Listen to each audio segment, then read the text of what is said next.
Hello everyone, Radhe Radhe. Welcome back to study with Kunti ma'am. मैं हूं आपकी कुंती मैम और आज स्टार्टिंग करने वाले हैं हम बहुत ही इम्पोर्टेंट टॉपिक, जिसे हम बिल्कुल आसान भाषा में समझेंगे।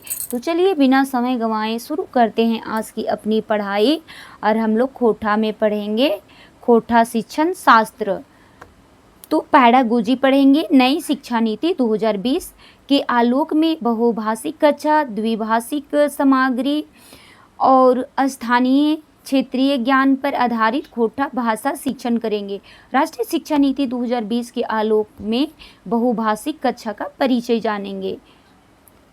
तो भारत में लगभग 35% बच्चे प्राथमिक कक्षाओं में ऐसे भाषा के सीख रहे हैं जो उनके लिए परिचित नहीं है। जब ये बच्चे कक्षा 1 में भर्ती होते हैं तो वे उस स्कूल की भाषा को या तो बिल्कुल नहीं जानते हैं या उसे बोलने या समझने में कठिनाई का अनुभव करते हैं।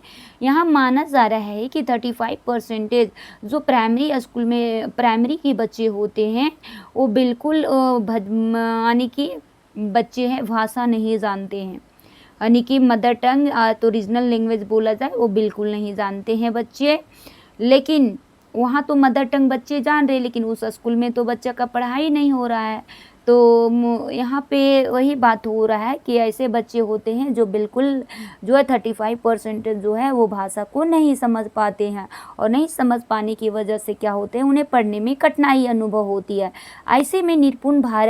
ऐसे में क्या हुआ, निपुण भारत भारत सरकार की शैक्षिक पहल में दिए गए बुनियादी कौशलों को के लक्ष्यों को प्राप्त कैसे किया जाए, इस तरह से उसमें सर्च हुआ।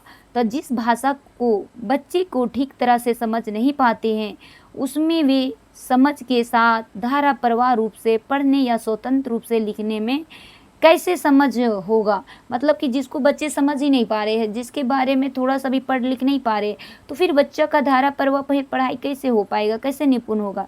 तो नोट में है निपुण भारत। निपुण भारत में इसका जो है निपुण का फुल फॉर्म है national initiative for proficiency in reading with understanding and numerally. आधारभूत साक्षरता और गणना में कुशलता के लिए राष्ट्रीय पहल या प्रोग्राम 5 जुलाई 2021 को भारत सरकार द्वारा की गया। यानी कब किया गया था, तो 5 जुलाई को किया गया था और 2021 का टाइमिंग था। और नेशनल एजुकेशन पॉलिसी जो है 2020 में बच्चे की घर की भाषा यानी बहुभाषी शिक्षण पर विशेष जोर दिया गया था। दिया गया था, जो घर में बच्चे पढ़ते हैं उस पर जोर दिया गया था। नेशनल एजुकेशन पॉलिसी 2020 स्पष्ट रूप से कहती है कि वर्तमान में प्रारंभिक कक्षाओं में बच्चों की घर की भाषा और स्कूल की भाषा में जो अंतर होता है उनके बीच का सेतु बनाने का प्रयास किए जानी चाहिए। मतलब जो अंतर होता है उसे हमें कोशिश करनी चाहिए सेतु बनाने की। निपुण भारत की यह भी सटीक रूप से कहा गया है कि बच्चे की मातृभाषा का प्रयोग एफएलएन यानी क्या होता है, फाउंडेशन लिटरेसी एंड न्यूमेरेसी से प्राप्त होता है। उद्देश्य प्राप्त करने के लिए बुनियादी शर्त दर्शाते हैं। फिर आगे हम लोग जानेंगे क्या पढ़ेंगे आगे। तो इसमें चलिए आगे अब जानेंगे कि एफएलएन क्या होता है, फाउंडेशन लिटरेसी एंड न्यूमेरेसी क्या होता है। तो इसको बोला जा रहा है कि ठसका यानी पूर्ण रूप से फाउंडेशन लिटरेसी एंड न्यूमेरेसी है। यानी क्या फाउंडेशनल जो हमारा है फाउंडेशनल लिटरेसी एंड न्यूमेरेसी जो होता है वो हमारा एफएलएन भारत की राष्ट्रीय शिक्षा नीति नेशनल एजुकेशन पॉलिसी 2020 के अंतर्गत एक प्रमुख केंद्र बिंदु है, जिसका उद्देश्य विशेष रूप से शुरुआती कक्षाओं में शिक्षा में निपुणता गुणवत्ता सुधार करना है या उन आवश्यक कौशलों का विकास लक्षित करता है जो भविष्य में सभी शिक्षा के आधार पर बनते हैं। तो इस तरह यहाँ बोला कि जो है से यहाँ पे पढ़ाई जो होनी चाहिए वो गुणवत्तापूर्ण होनी चाहिए, जिससे बच्चे आने वाले कल के भविष्य है और उसे क्या हो, नॉलेज हो पाए। एफएलएन होता है फाउंडेशन लिटरेसी न्यूमेरेसी का तात्पर्य बच्चों की कक्षा 3 के अंत तक समझ के साथ पढ़ने की मूल्य गणितीय समस्याओं को हल करने की समझ होना यानी समझ होना चाहिए। 3 क्लास जाते जाते बच्चे को गणितीय प्रॉब्लम जो होता है वो सॉल्व करनी आनी चाहिए। फाउंडेशन लिटरेसी न्यूमेरेसी से बच्चों की शिक्षा यात्रा का सबसे महत्वपूर्ण मील का पत्थर माना जाता है। यानी कि जो फाउंडेशनल लिटरेसी न्यूमेरेसी है उसमें बच्चे को मील का पत्थर माना जाता है। कहने का मतलब है कि बच्चा का यदि जड़ मजबूत रहेगा तो बच्चा आगे चल के भी स्ट्रांग रहेगा, पढ़ाई लिखाई में दिक्कत नहीं होगा। नहीं तो पता चलेगा बेस मजबूत नहीं होने की वजह से फिर बच्चे का दिक्कत होने लगेगा आगे की कक्षाओं में, तो यहाँ फिर और छूटने की संभावना भी काफ़ी बढ़ जाती है। इसलिए निपुण भारत जैसे प्रारंभिक शिक्षा पहलों में राष्ट्रीय प्राथमिकता बनाई गई। अब आइए हम यह समझते हैं कि प्रारंभिक कक्षाओं में बच्चों की समझ की भाषा का प्रयोग क्यों आवश्यक है, यानी बच्चों को जिस पर लैंग्वेज समझ आता है वो वाला क्यों जरूरी होता है वो चीज़ जानेंगे। तो स्कूली शिक्षा में सीखने का सबसे महत्वपूर्ण माध्यम भाषा है। यूं ही कहे कि भाषा सभी कुछ सीखने का आधार है। जब बच्चे बात करते हैं तो किसी की बात को ध्यानपूर्वक सुनते हैं, यानी बच्चे भाषा कैसे सीखते हैं, कोई बात कर रहा है तो बच्चे भी ध्यानपूर्वक सुनते हो। कहानी में हो गया, कविता पढ़ते समय हो गया, और समझ के लिए तर्क निष्कर्ष निकालने जैसी प्रक्रिया का भी प्रयोग करते हैं। तो ऐसे सभी काम भाषा के माध्यम से होते हैं। तो यह सभी भी संभव है जब बच्चे भाषा संबंधी कौशल अच्छी तरह विकसित होती है तो उनकी भाषा पर भी पकड़ मजबूत हो जाता है। यहाँ कहने का मतलब है कि बच्चे के जब समझ विकसित होगा तो बच्चों जो होता है पढ़ाई से संबंधित इसका भी विकास अच्छा से होगा। फिर अब हम जानते हैं कि उन भाषाओं को सीखने सिखाने की प्रक्रिया के स्थान पर ना देकर हम इन बच्चों को उनके सीखने की मौलिक अधिकार से वंचित कर देते हैं कि बच्चों के घर की भाषा या उनकी परिचित भाषा का प्रयोग सीखने की प्रक्रिया में बच्चों की सक्रिय भागीदारी बढ़ती है। यहाँ कहने का मतलब है कि बच्चे की जो घर की भाषा है जो बच्चे पहले सीख चुके हैं तो उस लैंग्वेज में क्या होनी चाहिए, बच्चे की शिक्षा दी जानी चाहिए जिससे बच्चे को क्या हो सके, सीखने में आराम हो सके, बेहतर सीख पाते हैं और उनका अपने आप में विश्वास बढ़ता है। इतना ही नहीं, घर की भाषा भी मजबूत बुनियाद अन्य भाषाओं के अच्छे विकास में भी सहायक होता है। यानी कि बच्चे का भी घर की भाषा जो होता है वो उसका माइंड डेवलपमेंट में क्या होता है, सहायक होता है। उसके बाद दरअसल बच्चों को सीखने के दृष्टिकोण से सबसे अच्छा तरीका क्या होता है कि आरंभिक में कई वर्षों तक बच्चों घर की भाषा शिक्षण के माध्यम से बनाया जाए और साथ ही साथ अन्य भाषाओं को धीरे धीरे पाठ्यक्रम में जोड़ा जाए। यानी घर की भाषा को भी बच्चे को दिया जानी चाहिए और दूसरे जो भाषाओं हैं उसे भी पाठ्यक्रम में जोड़ी जानी चाहिए। जैसा कि हम जानते हैं कि समय लग सकता है लेकिन सभी परिस्थितियाँ शायद यह संभव नहीं होगा पर बच्चों की जो होता है भाषा औपचारिक रूप से फॉर्मली रूप से सीखते सिखाने की प्रक्रिया से जोड़ने यानी तरीके भी होते हैं, जैसे कि बच्चों की परिचित भाषाओं के रणनीति तरीके और पूरी योजना के साथ मौखिक काम में सम्मिलित करना और इसके साथ साथ अपरिचित भाषा सीखने की उचित रणनीतियों का प्रयोग भी यानी कि करना चाहिए। इस तरह से होनी चाहिए। अब हम जानेंगे कि बहुभाषी शिक्षण का अर्थ क्या होता है। तो बच्चों की परिचित भाषा व अन्य भाषाओं का सीखने की प्रक्रिया के साथ साथ प्रयोग में एक ऐसी पद्धति जहाँ पे शुरुआत में समझ का माध्यम बच्चों का भाषा रह रही है और बच्चे धीरे धीरे अन्य भाषाओं को महारत हासिल कर सके। और एक ज़रूरी बात यह है कि बच्चों की घर की भाषा या समझ की भाषा इनको सीखने सिखाने की प्रक्रिया में स्थान देना है कि बच्चों राज्य की भाषा और अंग्रेजी सीखने इन दोनों में कोई विरोधाभास ना हो। इसीलिए असल में यह एक दूसरे का पूरक होता है। यानी कि बच्चे जब है घर की भाषा सीखेंगे तो उनका कंसेप्ट भी क्लियर होगा और अच्छा तरह से वो जो भी हमारा भारतीय संविधान में भाषाएं हैं तो उनमें से एक के अलावा भी यानी कि अलग लैंग्वेज भी सीख सकते हैं। जो 22 संविधान के जो 22 भाषाएं हैं अब बढ़ के 25+ हो गया है। बहुभाषी शिक्षण सही अर्थ होता है बच्चों की समझ स्कूल राज्य की भाषा और अंग्रेजी को साथ लेकर चलना होता है। बच्चों की अन्य भाषाओं अच्छी तरह से सीखना चाहते हैं लेकिन उनकी शुरुआत जानकारी जो होता है परिचित भाषा या घर की भाषा से ही होता है, यानी शुरू में कठिनाई होने लगता है। फिर हमारे देश में बहुभाषिकता क्या है। भारत एक बहुभाषी देश है जहाँ अनेक भाषाएं बोली जाती है। अलग अलग अध्ययन और सर्वेक्षण भारत में बोली जाने वाली भाषाओं को अलग अलग आंकड़े देते हैं। फिर है भाषाएं जानेंगे और स्रोत जानेंगे कि 1652 में क्या हो गया, मातृभाषाएं उसी को सेंसस इंडिया 1961 हो गया। फिर 1969 में मातृभाषाएं ये भी होता है सेंसस ऑफ इंडिया 2021 11। फिर 462 भाषाएं में एथोलॉजिक्स एंड फाइनिंग 2018। 780 धाराएं में people linguistic survey of the India PLSI 2010। तो इस तरह से इसका गणित होता है। 2011 की जनगणना के अनुसार हमारे देश के 1/4 से भी अधिक लोग जो 2 भाषाएं बोलती है, जबकि 7% लोग ही 3 भाषाएं बोलते हैं। या जो होता है या तो सच में है कि हमारे अधिकतर लोग 2 या 2 से अधिक लोग का उद्देश्य और आवश्यकता के अनुसार 2 या 2 से अधिक भाषाओं का इस्तेमाल क्या होता है आसानी से कर सकते हैं। फिर दुमका की रहने वाली मीनाली अपने घर के सदस्यों को संथाली में बात करती थी। वह अपने छोटे भाई संग में हिंदी फिल्म भी देखती थी। जब वे बाजार जाती थी तो खोटा भाषा का भी प्रयोग करती थी। वहीं जब वह अपने कॉलेज जाती थी तो हिंदी अंग्रेजी में बातें करती थी। किसी भी व्यक्ति अथवा समुदाय द्वारा 2 या 2 से अधिक भाषाओं का प्रयोग बहुभाषिकता है और बहुभाषिकता को हम 2 या 2 से अधिक भाषाओं को में सुनकर समझने, बोलने या लिखने का क्षमता रूप होता है। तो देखने में यह बहुभाषिकता हमारे भारतीय जीवन शैली के लिए एक महत्वपूर्ण अंग है। हमारा इंडिया में विविधताओं में से बहुत सारे जो होता है जाति, धर्म, कल्चर ये सब होता है, लेकिन फिर भी सब एक ही सूत्र में बंधे हुए होते हैं। ध्यान देना है कि अधिकतर भारतीय लोगों का अलग अलग भाषाओं का प्रयोग करना भारतीय बहुभाषिकता का पहचान नहीं है। भारतीय बहुभाषिकता इससे अधिक ही व्यापक और अनोखी होती है। भारतीय संदर्भ में अक्सर एक ही भाषा अलग अलग रूपों में पाई जाती है, अलग अलग भाषाओं और बोलियों में मिश्रित रूप से होते हैं, आमतौर पर देखने के लिए भी मिलते हैं। अब जानेंगे आदिवासी समूहों में। सुदूर इलाके में बसे हुए आदिवासी समूह अपनी एक विशेष भाषा का प्रयोग करते हैं, जैसे झारखंडी उरांव कुड़ोक भाषा जो होता है, मालतो मुंडा समूह के लोग जो मुंडारी और संथाली जनजाति के लोग जो है संथाली बोलते हैं। उसके बाद जानेंगे भाषाओं का मिला जुला रूप क्या होता है। भाषाओं एक दूसरे का प्रभाव देखने को मिलता है और इस कारण से किसी भी एक भाषा अन्य भाषाओं के शब्द देखने को मिलते हैं। जैसे खोटा भाषा में संथाली, कुड़ूक, बांग्ला आदि भाषाओं का भी प्रभाव देखने के लिए मिलता है और इन भाषाओं के शब्दों का भी प्रयोग जो होता है खोटा में खूब होता है। जैसे में आँख के लिए दीदा शब्द है, आंधी के लिए चपुआ, दलदल के लिए जो भी, जानवर के लिए डांगर, खलिहान के लिए खम्हार।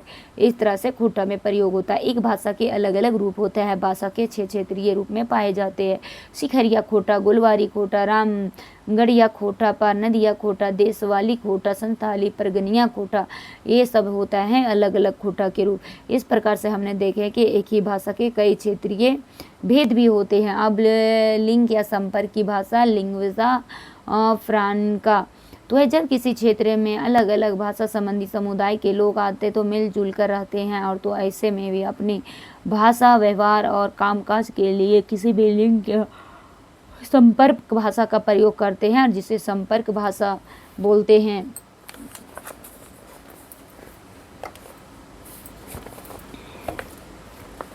फिर यहाँ जानेंगे क्षेत्रीय भाषाओं का मिश्रण होता है और या अन्य भाषाओं के भी हो सकती है। उदाहरण के लिए संथाल परगना में जब संथाल जनजाति व्यक्ति एक खोटा भाषा व्यक्ति आपस में ही मिलते थे और संपर्क भाषा के रूप में भी खोटा का प्रयोग किया जाने लगा। अब आगे पढ़ते संथाली और सधान के मांझे दोनों कौन से भाषा का जोरनार होता है। तो ये चीज़ जानेंगे कौन सा भाषा का होता है। अब जानेंगे संथाल और सदान के मांझे जो होता है कौन से भाषा है। तो खोटा भाषा अक्सर बोलते हैं। फिर दू या दुलेबेसी भाषा गुला के सुने के, पढ़े के, लिखे के, बोले के, समझे के, खमोता के हल जाए। क्या बहुभाषिकता ऋणात्मक द्विभाषा। तो यहाँ 2 या 2 से अधिक बहुभाषिकता हो जाएगा। उसके बाद है प्लेन, ये क्या होता है। एफएलएन का फुल रूप में क्या होता है। तो ये foundation literacy and numeracy first वाला ही हो जाएगा। उसके बाद विश्व बैंक ऑफ इंडिया के अनुसार 1% गिद्धर आइस भाषा के पढ़े लिखे मजबूत रहा। तो ई भाषा कौन से नाई है क्या समझे। 30% 35 है। तो कितने प्रतिशत बताए थे। तो अभी भी 35%। फिर आगे बच्चों पर भाषा के संबंधित अंतर एवं दुष्प्रभाव को जानेंगे। अब आगे टॉपिक पढ़ेंगे बच्चों का भाषा संबंधी अंतर का दुष्प्रभाव। एक शिक्षक के तौर पर हमारे लिए यह समझाना महत्वपूर्ण है कि हमारी कक्षाओं के बच्चे अलग अलग भाषा संबंधी परिवेश से आते हैं, पर अक्सर उन्हें अपनी भाषा में शिक्षण की सुविधा उपलब्ध नहीं हो पाती है। और भारत में इतनी भाषा संबंधी विविधता होने के बावजूद स्कूल में शिक्षण का माध्यम केवल 36 भाषाएं ही है। मतलब कि अलग अलग परिवेश में आते हैं, अलग अलग तरह के बच्चा जो है भाषा सीखे हुए रहते हैं, लेकिन हमारी पढ़ाने की तौर तरीके में सिर्फ 36 भाषाएं ही आती हैं। अब देखिए यहाँ पे है क्या कि स्कूलों में 36 भाषाएं शिक्षण का माध्यम है, पढ़ाने की तरीका है टीचिंग का। 121 प्रमुख भाषाएं हैं और देश में 1369 भाषाएं हैं। देखिए इस तरह से है, मात्र 36 ही भाषाएं में आप टीचिंग करवा सकते हैं। चलिए यूडाइस में देखिए, यूडाइस 2019-20 की रिपोर्ट के अनुसार नोट, झारखंड के स्कूलों में शिक्षण का माध्यम केवल हिंदी और अंग्रेजी है। क्या है? हिंदी और अंग्रेजी है, यूडाइस से पता चल रहा है। जबकि राज्य में कई भाषाओं व्यवहार में होता है। बहुत सारे बच्चे की भाषाओं को कक्षा में जगह नहीं मिलती है और उनकी शिक्षा बहुत हद तक पूरी और एक ही अपरिचित भाषा में होती है। उदाहरण के लिए मुंडारी, कुडुख, कोटा, नागपुरी, पचपरगनिया, कुरमाली हमारे राज्य में लाखों लोग बोलते हैं, फिर भी इन भाषाओं के स्कूलों में शिक्षण का माध्यम का रूप जगह नहीं मिल पाई है। इस तरह से इन भाषाओं का नहीं मिला है। एक मोटे तौर पर आकलन करे से पता चलता है कि हमारे देश की प्राथमिक स्कूलों में लगभग 25% जो है 25% बच्चे घर और स्कूल की भाषा में अंतर होने के कारण आरंभिक वर्षों में चुनौतियों का सामना करना पड़ता है। मतलब कि बच्चे का रीजनल लैंग्वेज अलग होता है, हर स्कूल का लैंग्वेज में जो अलग पढ़ाया जाता है, जैसे हिंदी और इंग्लिश में, तो बच्चे को डिफ़िकल्ट फीलिंग होता है। इसके लिए क्या होनी चाहिए? रीजनल लैंग्वेज की बच्चे के आधार पे ही पढ़ाई होनी चाहिए। अब है अपरिचित भाषा के कारण क्षति उठाने वाले बच्चों को हम 5 श्रेणियों के आधार पर समझा सकते हैं। तो यहाँ दिखाया गया कि किस तरह बच्चे को समस्या का सामना करना पड़ रहा है, घर की लैंग्वेज अलग और स्कूल का लैंग्वेज अलग होने के कारण। अनुसूचित जनजाति वर्ग के बच्चे, विशेष रूप से वे बच्चे जो सुदूर, आदिवासी या जनजाति और बहुल इलाकों में रहते हैं, घरों में अपनी मातृभाषा का ही प्रयोग करते हैं, इन्हें प्रॉब्लम होता है। देखिए फिर एक दूसरा में ऐसे बच्चे जो अंग्रेजी माध्यम से पढ़ने के लिए विवश है, परंतु स्कूल के बाहर उन्हें अंग्रेजी भाषा बोलने सुनने को ही नहीं मिलता है, और उस श्रेणी में हमारे देश के अनेक बच्चे पाए जाते हैं। मतलब अंग्रेजी में पढ़ाई होता है, बट इन्वायरमेंट भी वैसी होनी चाहिए, इन्वायरमेंट नहीं मिल पाता है। फिर तीसरा है कि वे बच्चे जो कोई ऐसी स्थानीय भाषा बोलती हैं जिन्हें वहाँ की स्कूल में मानक अन्य भाषा की बोली माना जाता है, जैसे छत्तीसगढ़ी, वागड़ी, ये फिर है बदेली, मारवाड़ी, भोजपुरी आदि को हिंदी भाषा ही बोली माना गया है। फिर चौथा में ऐसे बच्चे जिनकी भाषा का लिखित साहित्य आदि के रूप में पाया जाता है और विकसित है, फिर भी शिक्षा का माध्यम के रूप में उनका प्रयोग नहीं किया जाता है, तो इससे भी प्रॉब्लम होता है। ऐसे बच्चे जो किसी ऐसे राज्य में रहते हैं जिसकी प्रमुख भाषा उनकी अपनी भाषा से अलग है, और ऐसे बच्चे जो अंतर्राज्यीय सीमा क्षेत्र पर रहने के कारण किसी अन्य भाषा में पढ़ रहे हैं, और फलस्वरूप ये बच्चे अपने आरंभिक वर्षों में ही ऐसी भाषा में सीखने के लिए मजबूर हो जाते हैं जो वे ना तो बोलते हैं और ना ही समझते हैं। इसी कारण है कि ये बच्चे कक्षा में अपमानित, लाचार और डरा हुआ महसूस करते हैं, शिक्षण अधिगम प्रक्रिया के सार्थक से नहीं जुड़ पाते हैं। इसी से उनकी पहचान और आत्मविश्वास भी भारी चोट पहुँचती है। मतलब बताया जा रहा है किस प्रकार से बच्चे को दिक्कत हो रहा है, जिसके कारण से उनके शैक्षिक प्रदर्शन नकारात्मक रूप से प्रभावित होता है। मतलब कि बच्चे समझ ही नहीं पा रहे हैं।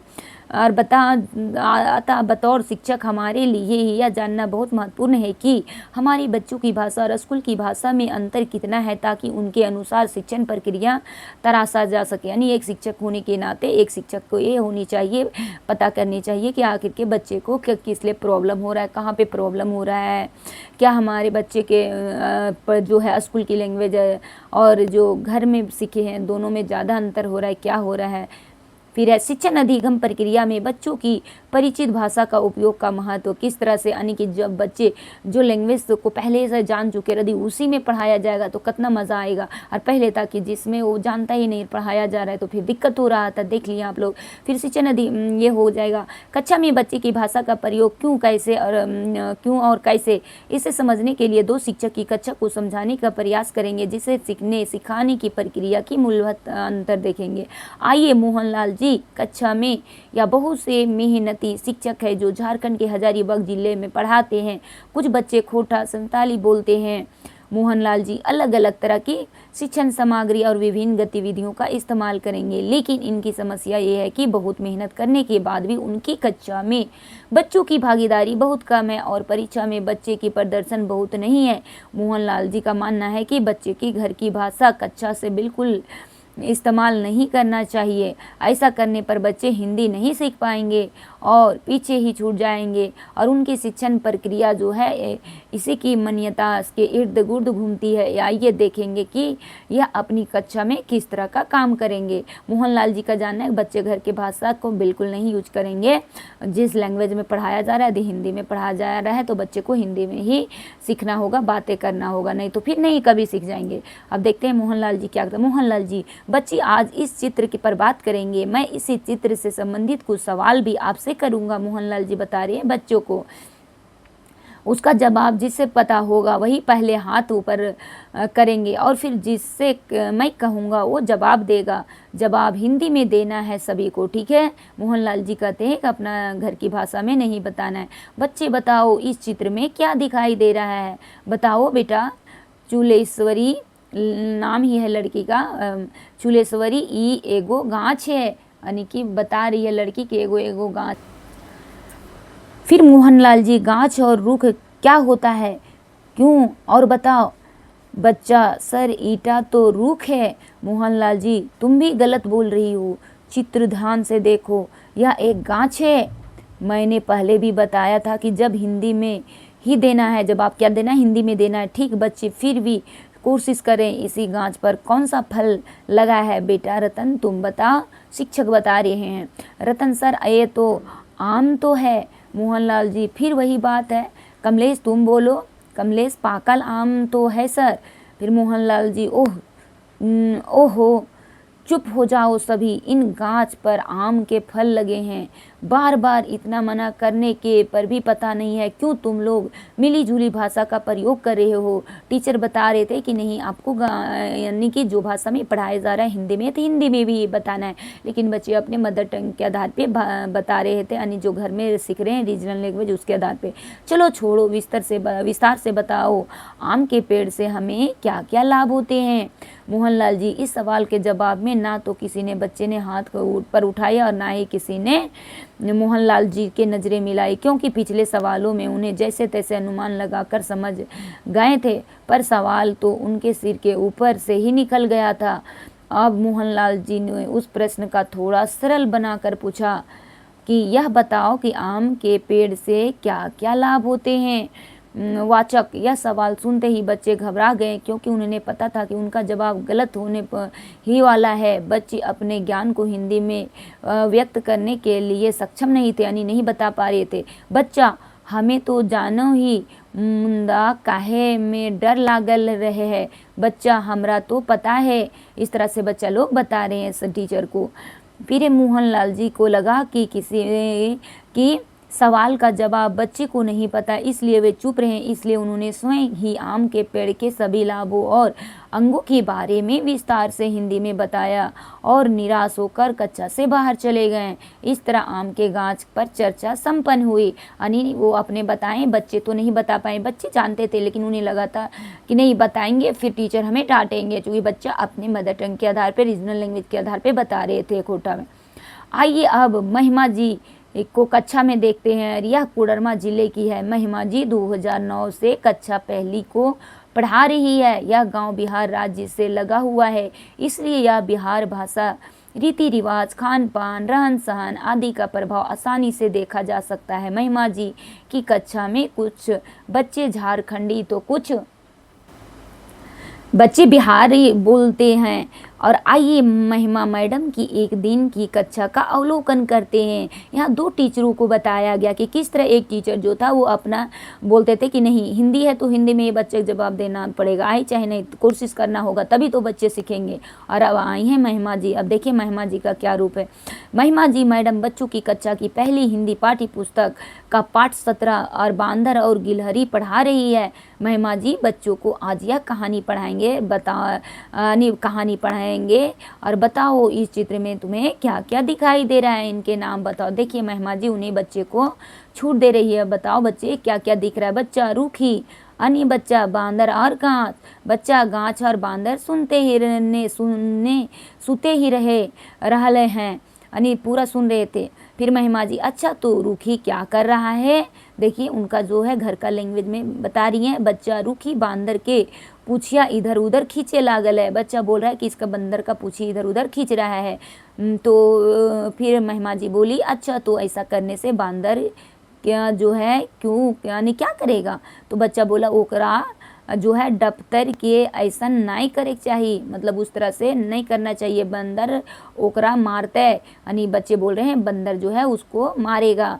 महिमा जी किले बंदर ओकरा पर किचाइत है, महिमा जी बोलती बंदर क्या है उस पर किचकिचा रहे बच्चा, क्योंकि उसका पूछिया खींचने से उसको दुख हो रहा है। बच्चा देखिए आंसर कितना अच्छा दे रहा है। तो बंदर उसको भी गुस्सा करेगा ना, क्योंकि उसका पूछ पकड़ने खींचने से क्या हो रहा है उसे दर्द हो रहा है, इसलिए बंदर उस पर नाराज हो जाएगा। बच्चा कितना अच्छा अपने क्या है रीजनल लैंग्वेज के आधार पे आंसर दे पा रहा है। बच्चा नहीं तो कुछ नहीं करेगा तो को सूते रहेगा, यानी सूते रहेगा तो रुकी चुपचाप गाछ पर चढ़ जाएगा। इस तरह महिमा जी बंदर पूछ आनी, बंदर की पूछ कितनी लंबी रही होगी कि जमीन तक लटक रही होगी। सभी बच्चे एक साथ जनता सूता जितना लंबा होगा, सूता जितना लंबा होगा। फिर है डोर जितना लंबा और टसान जितना लंबा, बांस जितना लंबा, बरगद जितना लंबा। महिमा जी का अच्छा यह बात है। तो चलिए कहानी पढ़ाकर देखते हैं कि किस यानी कहानी पढ़कर देखेंगे कि किस की सच में कहानी में आगे क्या होगा। अब चलिए सब बच्चे बड़े उत्साह से कहानी आगे की घटना सुनने के लिए मैडम जी का पास बैठते, यानी पहले ही बच्चे को इंटरेस्टिंग ला लेती मैडम जी। महिमा जी ध्यान से सुनो, ऐसी है महिमा जी बताते हैं बच्चे ध्यान से सुनो, मैं कहानी पढ़कर तुम्हें सुनाने जा रही हूँ और इस पाठ का नाम बंदर और गिलहरी है। पहले इंटरेस्टिंग जगा ली वाचक, फिर पाठ के लिए एक चित्र पर उंगली रखकर उन्हें बताना शुरू किया। महिमा जी यह बंदर है और यह गिलहरी, और जैसा ही गोवर्धन ने बताया था कि बंदर का पूंछ आनी पेड़ पर सो रहा है, तो देखो बंदर आराम से पेड़ पर तो लेटा हुआ है, तुम भी करके दिखाओ कैसे लेटा हुआ है बंदर। इस तरह से बच्चे को भी मैम है इन्वॉल्व करा रही है और बच्चे भी बड़ा एक्टिव मूड में पढ़ाई कर रहे हैं। फिर है कुछ ऐसे बंदर की नकल करते हुए अपने दोनों हाथों से सिर के पीछे रखकर लेट गए और कुछ बच्चे जमीन पर उसी मुद्रा में लेटे किए हुए हैं कि बंदर की नकल करके बताने लगे। अब तक आगे मोहनलाल जी अपना महिमा जी को दोनों कक्षा को देखा और इस दौरान आप समझ चुके होंगे कि दोनों कक्षा में कुछ मूल अंतर है। इसी अंतर का मुख्य कारण है कि मोहनलाल की कक्षा में बच्चों की भाषा के प्रयोग के लिए कोई जगह नहीं थी और ठीक उसका विपरीत महिमा जी कक्षा को बच्चों को भरपूर स्थान दिया, यानी उसे एक्टिव मोड में छोड़ दिया। आइए हम एक बार फिर पूरा नज़र डालें कि इन दोनों कक्षाओं में हमें कौन कौन से अंतर देखने के लिए मिले। आप लोग भी देखें दोनों में। मोहन जी का कक्षा बच्चों की कोई भागीदारी नहीं था, यानी टीचर ही सब एक थे सेंटर में, बच्चे तो इनएक्टिव थे, निष्क्रिय थे। बच्चों के चेहरा पर ना समझ पाने का डर भी झिझक रहा था। देखिए यहाँ बच्चे निश्चिंत थे, उच्च स्तरीय चिंतन कल्पना के अनुमान लगाने के कोई असर नहीं था। कक्षा में डर व झिझक का माहौल था। बच्चों अपने विचारों और भावनाओं को बिल्कुल नहीं समझ पा रहे थे, नहीं समझ पाना थी साझा ही नहीं कर पाना। फिर है शिक्षक केंद्रित हो गया था इस तरह से। अब अगला जानेंगे महिमा जी का कक्षा क्या है। बच्चे की सक्रिय भागीदारी है, बच्चे के चेहरे पर आत्मविश्वास के भाव भी है और कक्षा में उच्च स्तरीय चिंतन कल्पना और अनुमान लगाने के भरपूर अवसर भी है। कक्षा में प्रेमपूर्ण और सीखने के लिए उत्साह का माहौल भी है। बच्चे को अपनी विचारों भावनाओं को उत्साह से साझा करता भी है और बाल केंद्रित है। इस तरह से दोनों शिक्षकों में अंतर देखने के लिए मिला। तो हमें भी एज अ टीचर बच्चे को वैसे ही छूट देनी चाहिए। उदाहरण के माध्यम से हमारे यह साझा है कि बच्चों की भाषा का खुलकर प्रयोग करना कि किस आवश्यक और महत्वपूर्ण है।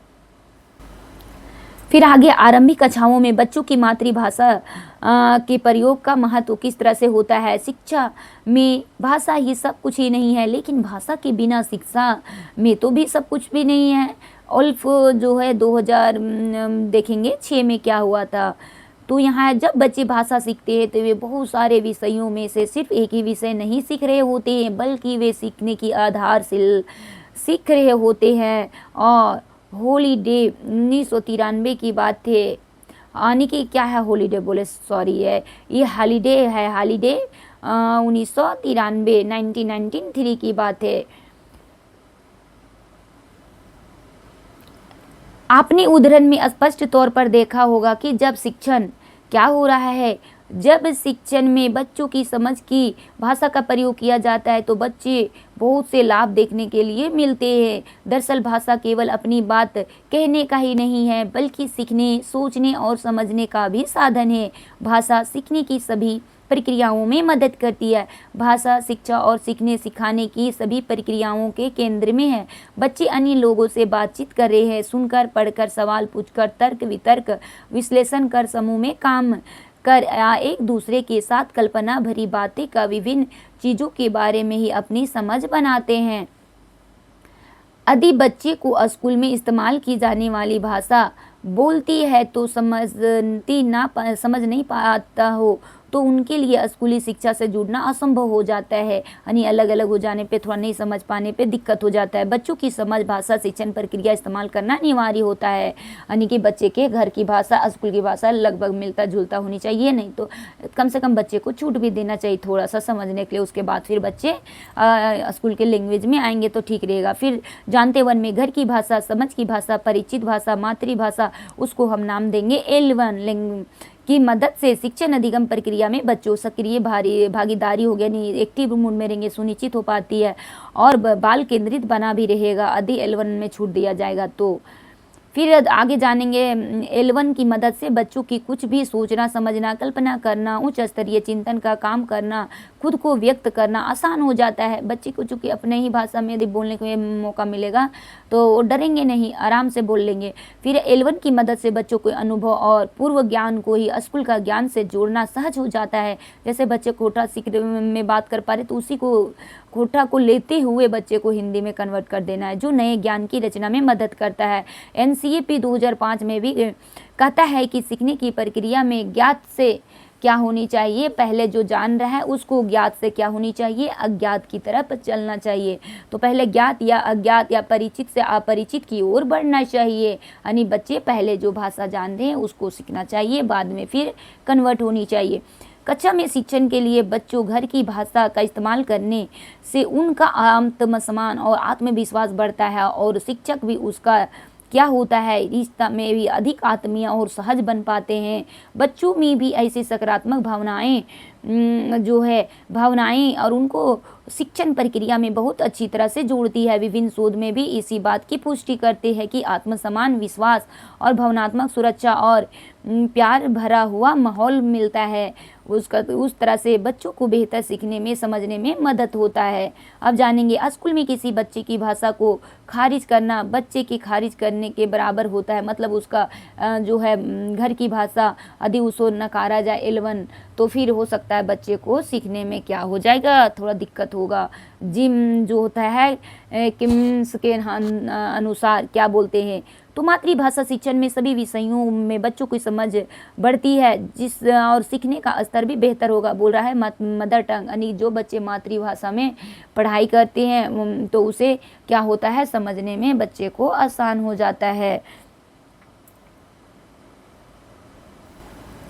फिर देखेंगे देश विदेश में हुए अनेक अध्ययन से ये बात पुष्टि करते हैं कि भारत में हुए अध्ययन आदिवासी बच्चों की पढ़ाई आदि उनकी अपनी भाषा होती तो उनका भाषा और गणित में प्रदर्शन उन बच्चों की बेहतर होता जो स्कूल में किसी अपरिचित भाषा और कम परिचित भाषा L2 के माध्यम से पढ़ते हैं। कहने का मतलब है कि आदिवासी लोग अपने ही लैंग्वेज का उपयोग करते वो नहीं समय पे सीख पाते, जिसके कारण उसके भागीदारी कम देखने के लिए मिलता है। जैसे होता है इथियोपिया में किया गया एक बड़ा अध्ययन, जिन बच्चों की अपनी मातृभाषा में शिक्षा प्राप्त की थी उन्हें कक्षा 8 तक गणित और जीव विज्ञान, रसायन और भौतिकी आदि विषयों में उन बच्चे कहीं बेहतर प्रदर्शन किया और जिनकी पढ़ाई में एक अनजान भाषा से हुई तो देखिए क्या हुआ था कि यूएसए में लगभग 10 वर्षों तक किया गया अध्ययन से पता चला कि बच्चों की शैक्षिक सफलता का सबसे महत्वपूर्ण कारक प्रारंभ से अधिक वर्षों तक बच्चों की घर की भाषा से होता है। यानी कि बच्चे अधिक घर की भाषा का उपयोग करने के लिए मिला, यानी उसे बताने का मौका मिलेगा, तब बच्चे एक्टिव और क्या होंगे, पूरी कोशिश रहेंगे और उसका माइंड भी डेवलप रहेगा। आम मान्यता विपरीत है। मातृभाषा मजबूत नींव बच्चों की अन्य भाषाएं सीखने में मदद करती है। यदि बच्चे को मातृभाषा में ही उसको मातृभाषा से ही बच्चे को L1 से ही L2 में कन्वर्ट होगा तो बच्चा सीखा हुआ रहेगा और एक्टिव में भी रहेगा। फिर यहाँ है कि गतिविधि से समझ कर जांच करेंगे कि शिक्षण में L1 क्या किसका उपयोग किया जा रहा है, घर की भाषा, रीजनल भाषा, जो माँ की गोद में बच्चा सीख रहा है, अपने आस पड़ोस अगल बगल में सीख रहा है। शिक्षण L1 में इस्तेमाल करने वाले बच्चे की भाषा संबंधी कौशल बेहतर होते हैं, पर अन्य विषयों में एकेडमिक उपलब्धि नकारात्मक रूप से प्रभावित होने लगता है, गलत हो जाता है। अधिक कक्षा में केवल स्कूल की ही भाषा प्रयोग किया जाता है तो बच्चे की मातृभाषा का प्रयोग वर्जित हो जाता है, तो इस तरह बच्चे का आत्मविश्वास बेहतर नहीं हो पाता, गलत हो जाता है।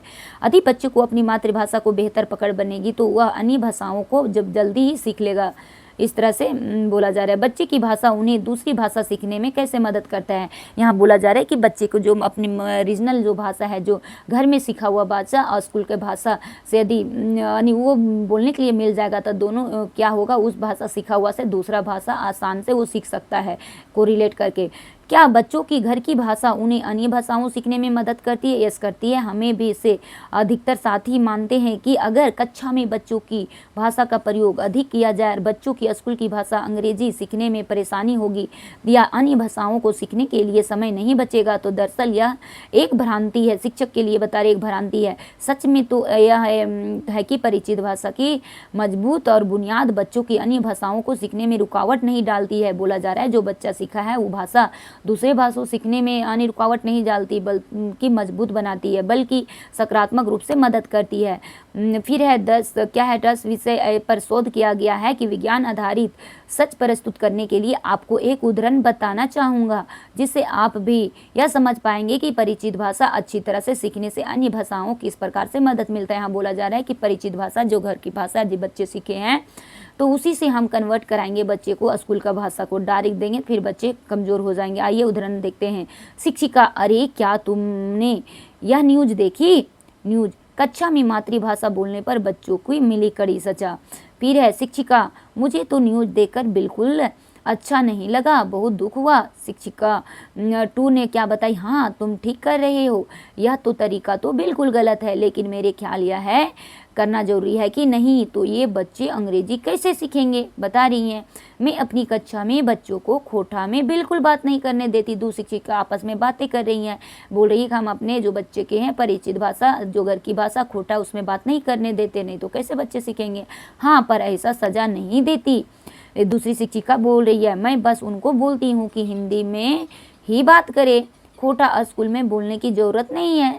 शिक्षक लोग ही आपस में बता रही कि हम अपने बच्चे को खोटा बोलने नहीं देते, नहीं तो बच्चे नहीं सीख पाएंगे दूसरी भाषा। खोटा बोलने की ज़रूरत नहीं है, क्योंकि अगर पूरी टाइम अपनी ही भाषा बोलते रहेंगे तो हिंदी या अंग्रेजी भाषा कब सीखेंगे भला, वह भी ज़रूरत है कि नहीं। शिक्षिका बता रही है कि वो यदि अपने घर के भाषा ही बोलते रहेंगे तो कैसे सीख पाएंगे हिंदी और अंग्रेजी। शिक्षिका एक बोलती, हाँ मैं तो तुम्हारी बात से समझ रही हूँ, लेकिन यह तो बिल्कुल ठीक बात है कि बच्चे को हिंदी और अंग्रेजी दोनों ही अपनी ज़रूरी है, लेकिन यहाँ पर एक गलतफहमी है जिस पर मैं भी चाहती हूँ कि तुम ध्यान दो। दूसरी शिक्षिका बता रही शिक्षिका को, पहली शिक्षिका को, और वह है कि हम लोगों को लगता है कि हम जितनी जल्दी बच्चों को दूसरी भाषा पढ़ाने लग जाएंगे बच्चे उतने ही जल्दी दूसरी भाषा पढ़ने लग जाएंगे, और जितना ज़्यादा मातृभाषा इस्तेमाल पर रोक लगाएंगे बच्चे उतने ही बेहतर करेंगे, दूसरी भाषाओं में सीख पाएंगे। पर यह उल्टा होता है। शिक्षिका बता रही हम लोग ऐसा सोचते हैं लेकिन ऐसा होता नहीं है। ना बच्चे अपनी भाषा में निपुण हो पाते, ना ही दूसरी भाषा में, इनका कहना है ना ही घर के भाषा में बच्चे निपुण हो पाते हैं, ना ही स्कूल पढ़ाने जाने वाले भाषा में। शिक्षिका 2 बोलती, तुम्हारे कहने का मतलब है कि सोचना ठीक नहीं है। ये कैसे है? भाषा, मातृभाषा, दूसरी भाषा क्या संबंध है?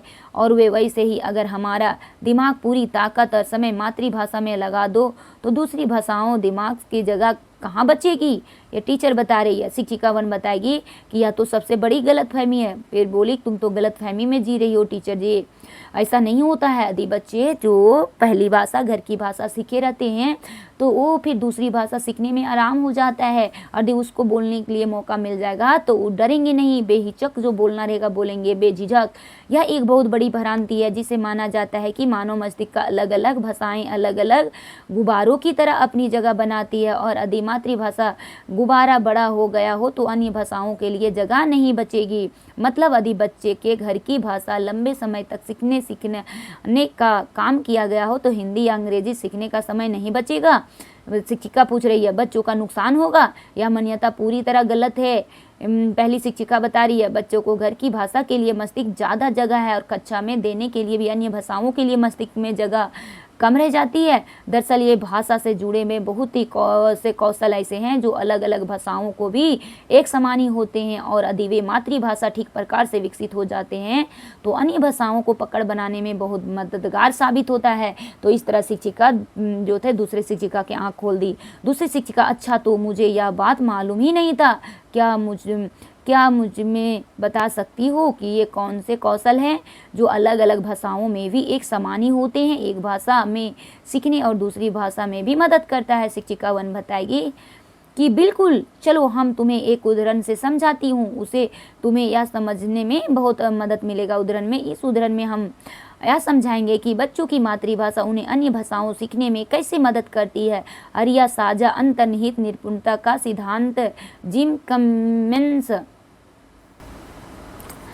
द्वारा दिया गया है कि ऊपरी तौर पर सही भाषाएं जो है एक दूसरे को बहुत ही अलग दिखाई देती है। अंतर शब्द भंडार, वाक्यों की बनावट, व्याकरण और बोलने के तरीके या लहजे में नज़र आते हैं। यह अंतर हमें बच्चों की मातृभाषा स्कूल की भाषा में भी दिखाई देता है, और हम जैसे ही कि पता चल है कि भाषा सिर्फ बोलने या सुनने का माध्यम ही नहीं है बल्कि सोचने, समझने और सीखने का भी एक महत्वपूर्ण साधन है। आपको यह जानकर बहुत आश्चर्य होगा कि सोचने समझने से जुड़े ऐसे बहुत से कौशल क्षमताएं हैं जो अलग अलग भाषाओं में भी जरूरी है। जैसे ऐसा साझा कौशलों को और क्षमताओं का भी साझा अंतर्निहित निपुणता के नाम से भी जाना जाता है। ये देखते हैं कि ये कौन कौन से कौशल हैं जो एक भाषा से दूसरी भाषा स्थानांतरित होते हैं। अवधारणात्मक ज्ञान, पढ़ने लिखने से संबंधित कौशल, उच्च स्तरीय चिंतन कौशल। यदि बच्चों की अपनी भाषा में किसी अवधारणा को सीख लिया तो उन्हें हिंदी या अंग्रेजी दोबारा सीखना नहीं पड़ता है। उन्हें केवल नई भाषा उसे क्या कहते हैं उसको जानना भर होता है। उदाहरण के लिए यदि बच्चों को पहले से ही अपनी भाषा में बरगद पेड़ के बारे में मालूम होता है तो उन्हें हिंदी भाषा में भी बरगद पेड़ के रूप, रंग और उसकी विशेषताएं के बारे में बताने की ज़रूरत नहीं होगी। बच्चा के यदि पता रहेगा अपनी भाषा में तो, बल्कि उन्हें केवल यह बताने की ज़रूरत होगी कि जिसे तुम अपनी भाषा खोटा में बर रुख कहते हो उसी को हिंदी में बरगद पेड़ कहते हैं। यानी तुरंत में बच्चे समझ जाएंगे, अर्थात उन्हें केवल उनका नाम भर को बताने की ज़रूरत होगी। फिर भी उसे संबंध अपने ही भाषा में ज्ञात होगा। अर्जित किए गए सारे ज्ञान वो नाम तथा उसकी दूसरी भाषाओं में भी ट्रांसफ़र कर लेंगे, यानी अच्छी तरह से हो जाएगा, बच्चा आराम से ट्रांसफ़र कर लेगा। पढ़ने लिखने से संबंधित भी कई ऐसे कौशल है जो एक बार सीखने पड़ते हैं, अलग अलग भाषाओं में बार बार नहीं, और ये सभी कौशल अपनी परिचित या मजबूत भाषा से ही अच्छी तरह से सीखे जाते हैं। ऐसा तमाम शोध बताते हैं कि मातृभाषा इन्हें सीख लेने पर दूसरी भाषा इन्हें सीखना बहुत सरल हो जाता है। इसलिए हमें क्या करनी चाहिए, बच्चे की मातृभाषा भी क्या करना चाहिए, बोलने के लिए उसे छूट देनी चाहिए ताकि वो दूसरी भाषा को सीख पाएँ। ध्वनि जागरूकता, ध्वनियों और अक्षरों के संबंध में समझाना, विराम चिन्हों को समझ बाएं और दाएं की ओर बढ़ना, लेख या पाठों को विभिन्न प्रकारों को समझना होना, संदर्भ का अनुमान लगाना, इस तरह होता है। ध्वनि जागरूकता का मतलब है कि यह समझना है कि वाक्यों में कई शब्द होते हैं और हर शब्द अलग अलग ध्वनि से मिलकर बना होता है। यदि बच्चे अपनी भाषा में शब्द ध्वनियों को जोड़ और तोड़ कर लेते हैं और हिंदी या अंग्रेजी भाषा में एक करने के लिए बहुत ही आसान हो जाता है। वाक्य स्तर पर है कि आइज हमें खेले बाहर जाऊँ, वर्ण स्तर पर है कि आ ई झा हा में खेलो बाहर जाऊँ। तो ध्वनियों में भी अक्षरों के संबंध में भी समझना मतलब यह है कि समझना है कि हर ध्वनि का एक चिन्ह या अक्षर होता है। जैसे प ध्वनि को हम हिंदी में पास से दिखाते हैं, आपकी भाषा में उसे कैसे दिखाते होंगे। विराम चिन्हों का भी समझ का मतलब यह समझना है कि भाषा में वाक्य होते हैं जो पूर्ण विराम या किसी अन्य चिन्ह के साथ ही खत्म होते हैं। अंग्रेजी भाषा में कैसे मालूम पड़ता है कि वाक्य खत्म हो गया है।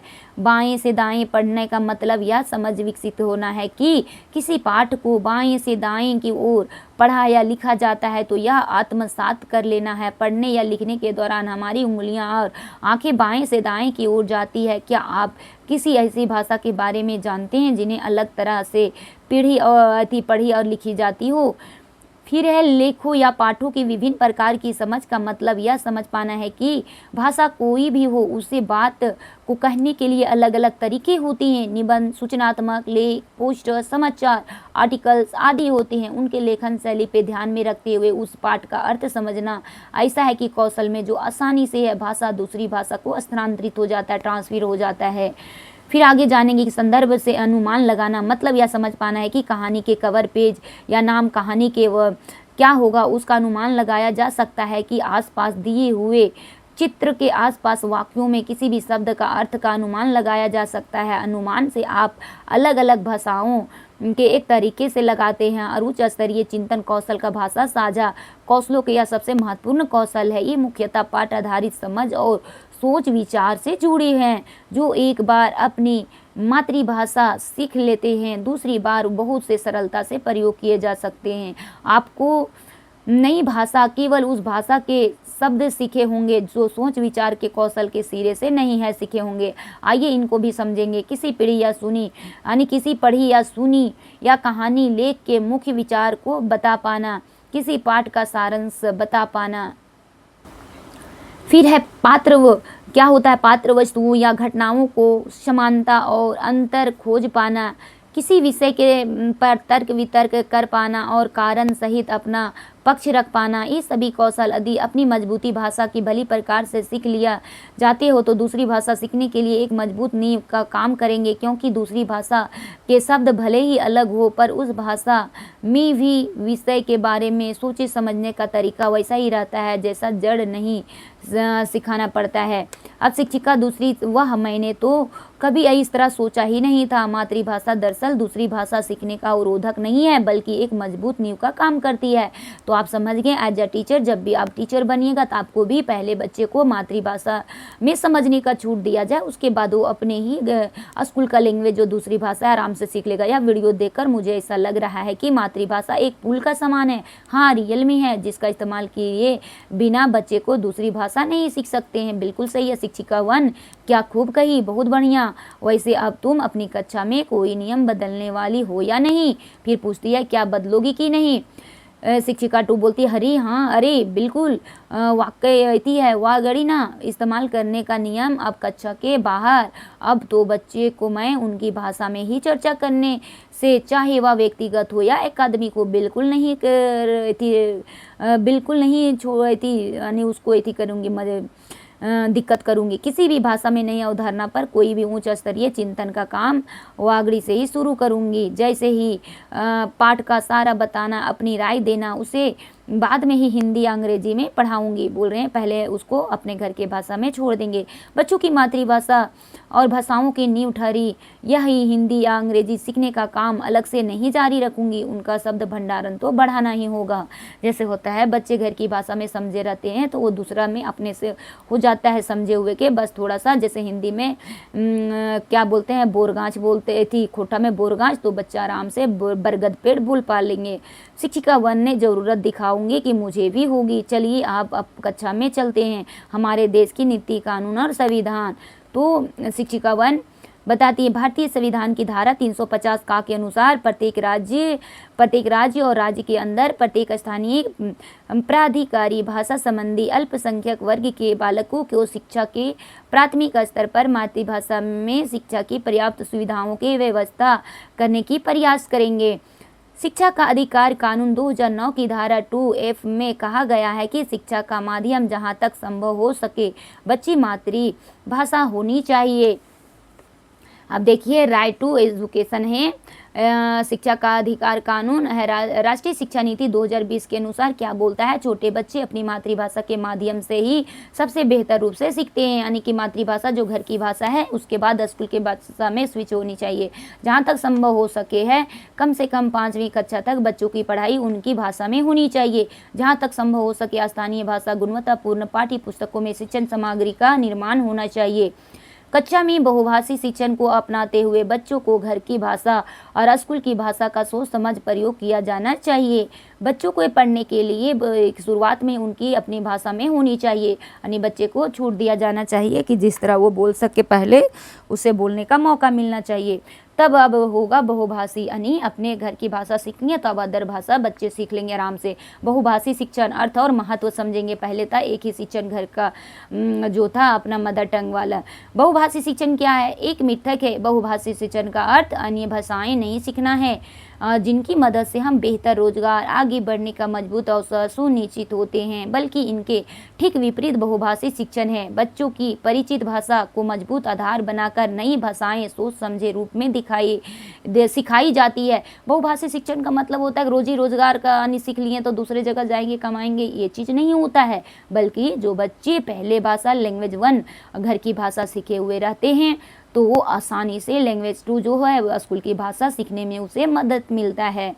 बहुभाषी बराबर बच्चों की मातृभाषा प्लस दूसरी भाषा प्लस तीसरी भाषा हो जाएगा।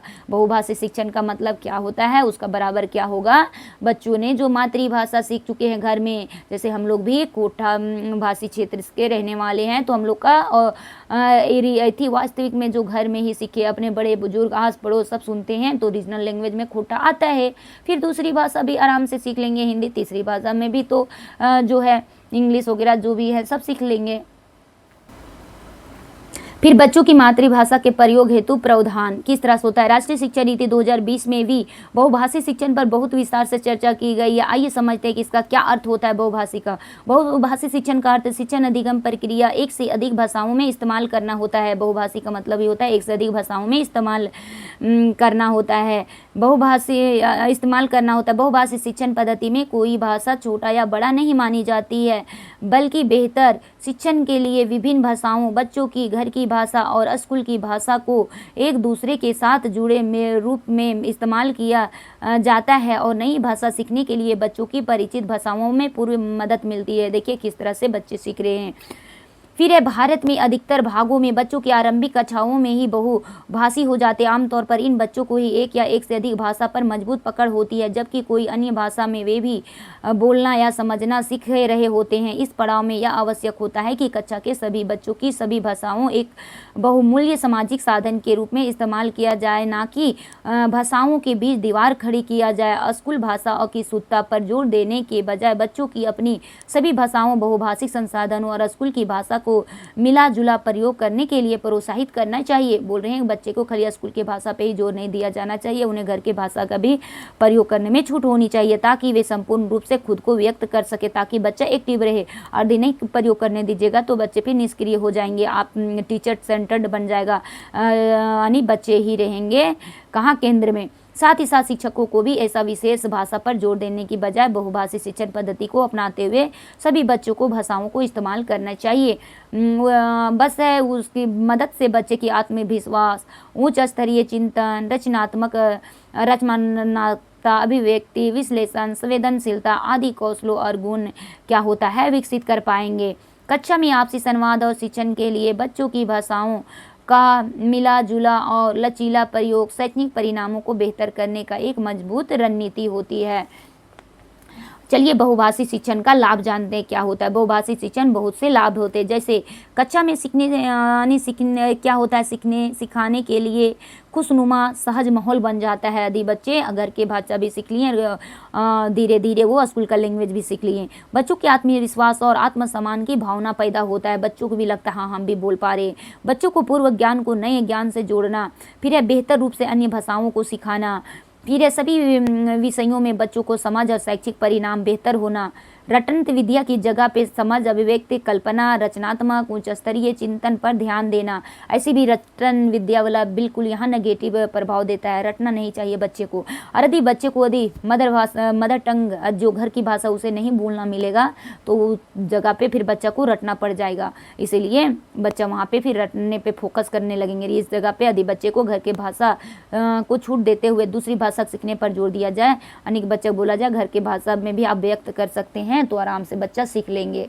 फिर है ड्रॉप आउट की दर भी कमी हो जाएगा। उस तरह से बच्चे जो होते नहीं समझ पाते हैं, खाली बोल दिया जाता है तुम्हें इंग्लिश में ही बात करना है तो करना है, तो बच्चे को समझ में नहीं आता तो बच्चा स्कूल नहीं जाना चाहेंगे। और वही रहेगा नहीं, घर के भाषा के प्रयोग करते हुए उसमें चेंज करना है इंग्लिश में या हिंदी में, तो आराम से बच्चे फिर समझ जाते हैं। स्कूल का समुदाय, आपसी संबंध मजबूत होना, वंचित समुदाय के बच्चों को बेहतर शिक्षा और रोजगार का मौके मिलना, इस तरह से सभी सीख पाएंगे। बहुभाषी शिक्षण की विशेषताएं क्या है, चलिए जानेंगे। तो कक्षा में किसी भी एक विशेष भाषा का प्रभुत्व ना होना, मतलब एक ही भाषा का नहीं होना चाहिए, घर का भाषा का भी प्रयोग होना चाहिए। फिर बच्चों की भाषाओं को कक्षा में सम्मानजनक स्थान मिलना और शिक्षण होता है। फिर है अपरिचित भाषा सीखने के लिए मजबूत शिक्षण तकनीक और बच्चों की भाषाओं की मदद लेना।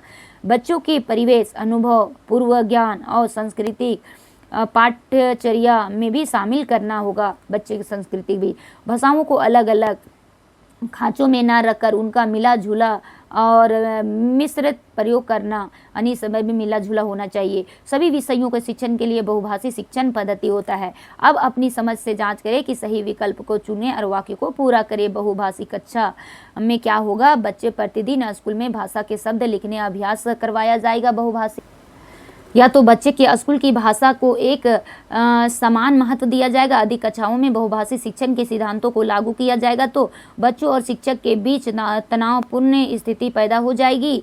फिर है बच्चे रटने की जगह समझ बनाने की प्रक्रिया जुड़ पाएंगे। फिर है बहुभाषी शिक्षण वाली कक्षाओं में एक महत्वपूर्ण गुण है सीखने के लिए भाषाओं को मिला जुला प्रयोग करना, बच्चे की भाषा शब्दकोश तैयार करना। ये क्या होगा वो आप बताइएगा। अब चलते हैं बाल वाटिका में बहुभाषी शिक्षण, यानी आप लोग सभी परिचित हैं आंगनबाड़ी से। बाल वाटिका में बच्चों के घर की भाषा का प्रयोग। औपचारिक शिक्षा की शुरुआत बच्चों की घर की भाषा या परिचित भाषा के माध्यम से होनी चाहिए। नई शिक्षा नीति ने इस बात पर जोर दिया है कि नीति दस्तावेज के अनुसार प्रारंभिक कक्षाओं में बाल वाटिका में बच्चों के साथ उनके घर की भाषा में सीखने सिखाने का काम होना चाहिए। बच्चे यदि अपनी मातृभाषा पहली भाषा सीखने की शुरुआत करते हैं तो इसे आगे चलकर उन्हें अन्य भाषाओं सीखने में मदद मिलेगी। फिर है यह जरूरी है कि शिक्षक प्री स्कूल में बच्चे के साथ उनकी भाषा संवाद करें। जब बच्चा सहज हो जाएंगे तो खुद की अभिव्यक्त करना सीख लेंगे तो शिक्षक भी स्कूल की भाषा से परिचित दे सकते हैं, यानी कि बच्चे को पहले क्या करना है, घर की भाषा में उसके साथ इन्वॉल्व हो जाना है, टीचर को भी, तब फिर बच्चे आराम से वो स्कूल की भाषा सीख लेंगे। NEP नेशनल एजुकेशन पॉलिसी 2020 के अनुसार बाल वाटिका कक्षाओं में सीखना मुख्य रूप से खेलना पर आधारित है, शिक्षा के रूप में होगा जिसके माध्यम से संज्ञानात्मक, भावनात्मक और साइकोमोटर क्षमताओं को और प्रारंभिक साक्षरता एवं संख्या ज्ञान को क्या विकसित किया जाएगा। इसके अतिरिक्त NEP 2020 बहुभाषी पाठ्यक्रम और शिक्षण पद्धति के साथ साथ बच्चों की मातृभाषा शिक्षण के माध्यम से रूप प्रयोग करने की सिफारिश भी करता है, जिससे बच्चे बहुत छोटी उम्र में ही अपने वातावरण और समाज की उपस्थिति कई भाषाओं के प्रति जागरूक हो पाएंगे।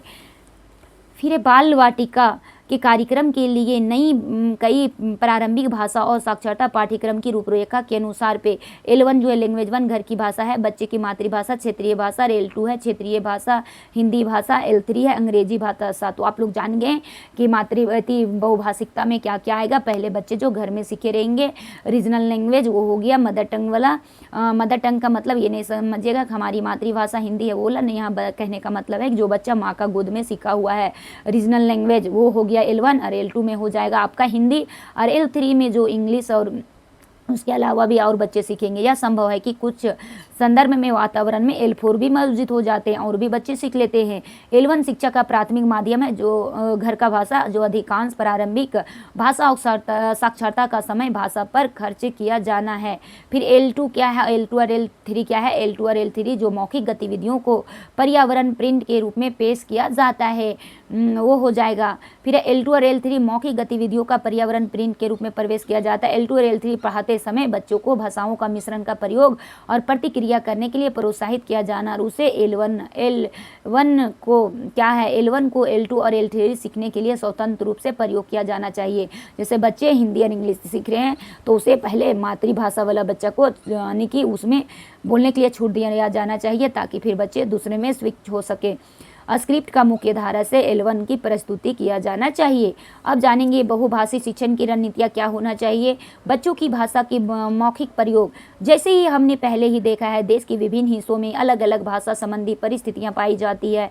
यदि हर परिस्थिति में बच्चों के घर की भाषा को शिक्षण का माध्यम बनाने की सुविधा निकट विषय में उपलब्ध नहीं है तभी तो स्कूल में बच्चे के घर के भाषा का मौखिक स्तर पर व्यापक और रणनीति के प्रयोग किया जाता है। आइए देखेंगे कि यदि स्कूल की एक परिचित भाषा शिक्षण का माध्यम हो तो ऐसी स्थिति में बहुभाषी शिक्षण के सिद्धांतों को ध्यान रखते हुए बच्चों की भाषा मौखिक प्रयोग किस प्रकार से किया जाएगा। सभी रणनीतियाँ के विषय में हम लोग समान रूप से सिद्ध करेंगे, कारगर सिद्ध हो जाएगा। फिर है रणनीति 1 में क्या है, प्रारंभिक में कुछ सप्ताह या महीने सीखने या सिखाने का सारा काम बच्चों के घर की भाषा में ही करेंगे, यानी जो बच्चा का रीजनल लैंग्वेज है उसी में। दूसरा रणनीति है कि शिक्षण अधिगम प्रक्रिया में बच्चों की घर की भाषा और स्कूल की भाषा का संतुलित और रणनीतिक प्रयोग करेंगे, दोनों को बैलेंस्ड बनाया जाएगा। तीसरा रणनीति रहेगा L1 यानी घर की भाषा जो है और L2 जो हिंदी है, दोनों को मिश्रित प्रयोग करके मान्यता को बढ़ाएंगे। बच्चे को जो है खोटा में भी बोलते हुए, जैसे है कि गाँच बोलेगा तो उसी को बच्चे को बोलते हुए बोलना, बेटा गांच नहीं पेड़ बोलते हैं, उस तरह से बच्चे अपने समझ जाएगा। फिर है रणनीति 4 में बच्चों की संस्कृति और स्थानीय संदर्भों को शामिल करेंगे। और 5वां रणनीति है पढ़ना लिखना और सीखने में बच्चों को भाषा की मदद ले। उसके बाद रणनीति 1 का प्रयोग करेंगे कि प्रारंभिक कुछ सप्ताह या महीने सीखने सिखाने का सारा काम बच्चों की घर की भाषा पे करेंगे, ताकि बच्चों क्यों करेंगे, तो अब यहाँ आंसर आया कि ताकि बच्चों की घर और स्कूल के बीच का एक निरंतरता महसूस हो सके और बच्चों कक्षा में सहज हो सके। इस अवधि में बच्चों पर स्कूल की भाषा को समझाने या उसके काम करने का तकनीक भी दबाव ना डाले। एकदम स्कूल की मानक भाषा और पाठ्य पुस्तक पढ़ाना शुरू ना करे। कुछ सप्ताह या महीने जैसे ही जरूरत हो इंतजार करे और गीत कविताओं का काम करे, चर्चाएं करे। सीखने सिखाने का काम बच्चों के भाषा पर ही करे ताकि उनका उत्साह और समझ विकसित हो सके। फिर पाठ्य पुस्तक पढ़ाते समय पाठ पहले बच्चों की भाषा में ही समझाएं। इस तरह बच्चा भी आपका सक्रिय रूप से भागीदारी लेगा। अब रणनीति 2 में क्या करेंगे, शिक्षण अधिगम प्रक्रिया में बच्चों की घर की भाषा और स्कूल की भाषा को संतुलित रणनीति का प्रयोग कैसे करेंगे, तो देखेंगे। कहने का अर्थ है कि कुछ समय बाद जब आप पाठ्य पुस्तक पर काम शुरू करने के लिए L2 का कुछ प्रयोग आरंभ कर दे तभी ध्यान दें कि जब कोई नया विषय सिखाएं तो अधिक सोच विचार वाली चर्चा करें और या ऐसा कोई काम जिसमें उच्च स्तरीय चिंतन कौशल और तर्क करने की आवश्यकता तो मुख्य रूप से बच्चों की भाषा में ही प्रयोग करें और सिखाएं।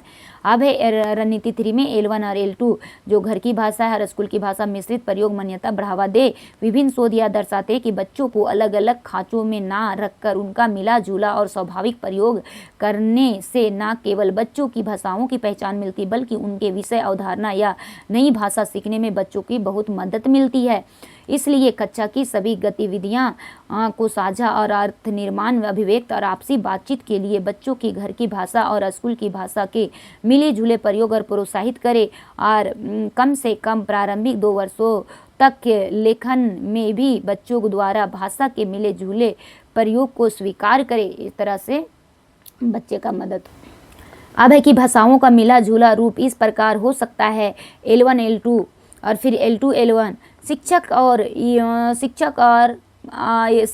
या तो बच्चे L1 वाक्य में L2 शब्दों का प्रयोग करते हैं। फिर है शिक्षक या तो बच्चे क्या करते हैं, L2 वाक्य में L1 शब्दों का प्रयोग करते हैं। फिर बच्चे जो है L1 में बोलते हैं और शिक्षक L2 में जवाब देते हैं। इस तरह सीखेंगे। बच्चे L2 में बोलते हैं और शिक्षक L1 में जवाब देते हैं। शिक्षक L2 मतलब स्कूल का भाषा में बोलते हैं, बच्चे L1 में जवाब देंगे यानी घर का भाषा में। शिक्षक यानी कि उसके घर के भाषा में बोलेंगे, बच्चे क्या करेंगे, स्कूल के भाषा में जवाब देंगे। शिक्षक या वो बच्चों सहजता से अलग अलग भाषाओं के अलग अलग वाक्य में बोलेंगे और शिक्षक या बच्चे दोनों भाषाओं को मिलकर शब्द बनाते हैं। तो इस तरह बच्चे को जल्दी समझ में आएगा। अब रणनीति 4 देखते हैं क्या होता है। बच्चे की सांस्कृतिक और स्थानीय संदर्भों में शामिल करेंगे। सीखने सिखाने की सभी गतिविधियाँ और चर्चाएँ बच्चे के संदर्भ और परिवेश से जुड़ी होनी चाहिए। पाठ्य पुस्तक, अभ्यास पुस्तिका, कहानी, कविताओं, पोस्टर जैसी शिक्षण सामग्रियों भी स्थानीय संस्कृति संदर्भ में इस्तेमाल करें। ध्यान दें कि बच्चे के संदर्भ में कक्षा में लाने के लिए बच्चे की भाषा का प्रयोग अनिवार्य है, क्योंकि उनका ज्ञान उनकी अपनी भाषा में ही निहित है। उसके बाद ही बच्चे क्या होंगे, L2 की तरफ मूव करेंगे। फिर रणनीति 5 देखेंगे कि पढ़ना और लिखना सिखाने में बच्चों की भाषा की मदद ले। आरंभिक समय में बच्चों को पढ़ना सिखाने हैं के लिए बच्चों की घर की भाषा के शब्दों का इस्तेमाल करें। बच्चों की भाषा की परिचित शब्दों में स्कूल की भाषा जो L2 जो है हिंदी की लिपि में लिख सकते हैं, तो उनकी मदद से पढ़ना लिखा सकते हैं और परिचित संदर्भों में समझकर पढ़ना सीखे बच्चों के लिए बहुत ही लाभकारी सिद्ध होता है। इसी प्रकार आरंभिक चरणों में क्या करेंगे, आरंभिक चरणों में यदि बच्चे लिखते समय भी अपने घर की भाषा और शब्दों का प्रयोग करेंगे तो उन्हें बिल्कुल इस्तेमाल से हतोत्साहित ना करें, यानी उसे प्रोत्साहित करना चाहिए, बल्कि उनसे लिखने के लिए, उसके अभिव्यक्त करने के लिए स्वाभाविक प्रक्रिया का हिस्सा माने और बहुभाषिक स्थितियों में मिलीजुली भाषा का प्रयोग न केवल बोलने सुनने बल्कि पढ़ना लिखना के लिए भी बहुत आवश्यक और लाभकारी है। अब पढ़ना लिखना सीखना में बच्चों का भाषा का प्रयोग कुछ उदाहरण है। चित्र का नाम दिया हुआ है, बताओ। जोनरा, ठोठा में मक्का को बोलते हैं जोनरा। दूसरी भाषा सीखने के लिए रणनीतियाँ यहाँ तैयार किया गया है। जैसे शुरुआत में ही मौखिक विकास पर जोर दिया गया। आंतरिक वर्षों में जो होता है आरंभिक वर्षों में महीनों में है जो मौखिक घर की भाषा L1 मौखिक विकास पर जोर दें और बच्चों की उसी भाषा में बोलते हैं। सुनने में बहुत सारे सहज और सरल मौके दें, सरल निर्देश और कहानी, कविताएं, ये चुटकुले बताएं। L2 में क्या होता है, सुनने के बाद बोलने और रोचक और मज़ेदार अवसर दें। बच्चों जैसे ही स्कूल का भाषा L2 सीखेंगे, हिंदी के साथ परिचित होने के लिए बहुत से रोचक, आत्मीय और परिवेश से जुड़े हुए अनुभव दें और भाषा संबंधित खेल, स्थानीय या व्यक्तिगत अनुभव चर्चा करें और अपने दोस्तों के लिए भी संदेश देना, रोचक साहित्य आदि। इस तरह से बच्चे सीखेंगे। फिर L2 समझने का योग्य का प्रयोग क्या होगा, तो है दूसरी भाषा को बच्चों के लिए समझने योग्य अर्थपूर्ण बनाएंगे और सरल L2 का प्रयोग से स्पष्ट उच्चारण और चित्रों का हाव भाव की मदद लेना और L1 में मदद हो जाएगा, उस तरह से होगा। फिर भयमुक्त वातावरण हो जाएगा। भयमुक्त वातावरण बनाएं जिससे बच्चों का प्रयोग करने में सहज महसूस करें, यानी बच्चे को डराना नहीं है। जैसे ही L2 सीखने और उसमें आकलन का दबाव ना डाले। L1 और L2 का मिश्रित भाषा का प्रयोग का मान्य करें। फिर L2 शब्द भंडारण कैसे बढ़ाएं, तो आरंभिक महीनों में ही बच्चे को L2 यानी जो स्कूल में सिखाया जाएगा उसमें शब्द भंडारण का विकसित करें और L2 की जरूरी संज्ञा और क्रिया शब्दों का खेल गतिविधियों द्वारा सिखाना, एक्शन गीत के मदद से प्रस्तुत करना और वाक्यांश लिखना, शब्द का दीवार बनाना, इस तरह से होगा। फिर हम जानेंगे कि अपनी कक्षा में बहुभाषी शिक्षण कैसे दे। अपनी कक्षा में बहुभाषी शिक्षण किस तरह से दे, कैसे दे, या सोचिए तो क्या हो जाएगा कि सोचने समझने की नई कठिन विषय वस्तु L1, खुली अभिव्यक्त के लिए L1 है, सरल बातचीत के लिए L2 है, सरल या परिचित विषय वस्तु के लिए L2 है। L1 और L2 मिला जुला प्रयोग करें। फिर L2 शब्दावली का विस्तार करें। L1 और L2 सहारे की समझ बनाना। L2 सुनने वाले के लिए बहुत रोचक मौके देना। गलतियां L2 सीखने की प्रक्रिया का हिस्सा है। फिर बच्चों की स्तर के अनुरूप सरल L2 का प्रयोग करें। फिर L2 बच्चों की परिवेश का अनुभव का विशेष है। फिर बच्चों में L2 का प्रयोग यानी जो सीखे हुए हैं दबाव नहीं, स्थान यानी कि दबाव नहीं है, दबाव नहीं करना चाहिए। L2 भयमुक्त और खुशनुमा वातावरण हर एक बच्चे को सीखने की प्रक्रिया से जोड़ना, यानी बच्चे को जब भी L2 सिखा रहे हैं, स्कूल का भाषा सिखा रहे हैं, हिंदी लैंग्वेज सिखा रहे हैं, तो उस L1 को साथ में लेते हुए आराम से भयमुक्त वातावरण के साथ उसको कन्वर्ट होने दे, सिखाएं। फिर है प्राथमिक कक्षाओं में बहुभाषी शिक्षण क्या होता है, तो बच्चे की मातृभाषा में ही है, सरल है, सांख्यिक है, तो यहाँ एकदम पूरा छोटी छोटी दिया हुआ जो बिल्कुल ही नेग्लिजिबल टाइप के है। तो पहला है कि उच्च प्राथमिक स्तर में बहुभाषी क्लासे में गिद्दरवन के भाषा, गिद्दरवन जानते हैं, गिद्दरवन बच्चा को बोलते हैं, कैसा होता है, एगो साधन लगता है, तो एगो साधन के रूप में कार्य करता है। फिर है नीना क्लासवे गिदर गुला प्राय पराया एक चीज वसूत खातिर फरक फरक भाषवन शब्द के खोजा हतीन और नीना ऐसने की ले करा हतीन कहले करती है, तो यहाँ बहुभाषिकता को बढ़ावा देने के लिए करती है ऐसी। फिर जानेंगे कि झबरू के माई कोरवा प्रथम भाषा खोठा लागे उ तमिलनाडु गेल अब वह खोठा नहीं बोला है और वह संगी गुला से सुधे अंग्रेजी में बोला है। जखन नामा द्वितीय भाषा प्रथम भाषा जड़ मार लेवा है तखन स्थिति का हुआ है। तो क्या होता है उस समय जब यानी कि बच्चे ने पहले क्या था कि रीजनल लैंग्वेज सीखे हुए थे, घर की भाषा सीखे थे, लेकिन वो अपना संगी साथी तमिलनाडु गया था, तमिलनाडु में रहते हुए वो अपना घर की भाषा भूल गया और उसका प्राथमिकता बन गया कौन, जो दूसरी लैंग्वेज है वो। तो क्या हो जाएगा, ऋणात्मक द्विभाषवाद बन जाएगा। क्या बन जाएगा, ऋणात्मक द्विभाषवाद। तो इसका 1 हो जाएगा। फिर है बहुभाषिकता से निश्चित लाभ हुए हैं, किसको वो होता है, तो संज्ञानात्मक लाभ होता है, कॉग्निटिव। फिर है त्रिभाषा सूत्र के हिसाब पे स्कूल में पहिल भाषा जे पढ़ल जाए सेटा क्या हो जाएगा, तो उसको मातृभाषा कहेंगे जो पहले सीखा है, और दूसरा को यानी कि तो यहाँ है क्या बोला, त्रिभाषा सूत्र के हिसाब से स्कूल में पहिल भाषा जे पढ़ावल जाए, पहिल भाषा जे पढ़ावल जाए तो मातृभाषा बोलेंगे, और दूसरी भाषा क्या हो जाएगा, क्षेत्रीय भाषा हो जाएगा। तो चलिए बहुभाषिकता क्लासे में गिदर गुला का भाषा क्या हो जाएगा, तो संसाधन के रूप में प्रयोग करल जा सके है। फिर शांतमा में क्या हो जाएगा, खोठा भाषा बोलवैया जो होता है दन सा के स्थान पे कौन हो जाता है, मूर्धन सा के स्थान पे दन सा और मूर्धन सा के स्थान पे खा बोला है। तो एकर में की लागे है, क्या होता है कि मातृभाषा का व्याघात यानी बाधा हो रहा है। अब यहाँ जानेंगे कि खोठा बोलवैया एगो जुआन के अमेरिका में नौकरी लागे है, वहाँ एगो ऐसन जगह रहे लागल जहाँ ढेरी लोगवन अंग्रेजी बोला हत और कुछ दिनों में वो अंग्रेजी में बतियाए लागा हत, जबकि अंग्रेजी ओकर खातिर एकदमे नामा हले। अंग्रेजी में बतियाए के बाद कैसन भाषा लागे, तो क्या हो जाएगा, भाषा अधिगम है, वो भाषा को सीख लिया, लर्निंग कर लिया। फिर चलिए अब जो था थ्योरी पोर्शन हो गया, अब और भी हम लोग MCQ को करते हैं इससे संबंधित, तब कंसेप्ट क्या हो जाएगा, क्लियर हो जाएगा। तो चलिए जानेंगे कि एकर में कौन टा मेसर कोसर भाषा पढ़ते नहीं लागे, यानी कौन नहीं है उसको हमको बताना है। तो ये क्या होगा, गिदरवल L1 बोलो हाथ और मास्टर L2 बोलो हाथ, ये तो है। गिदरवन L2 बोलो था मास्टर L1, ये भी है। गिदरवन L1 बोलो मास्टर ये भी है। मास्टर L2 बोलो हाथ और गिदरवन यानी मास्टर L2 बोलो हाथ और गिदरवन L1 में जवाब देवा हाथ। तो इस तरह से ये क्या है, मेसर कोसर भाषा के रूप में प्रयोग ना होता है, जवाब देवा हाथ। तो ये D नंबर हो जाएगा। फिर है बुनियादी साक्षरता और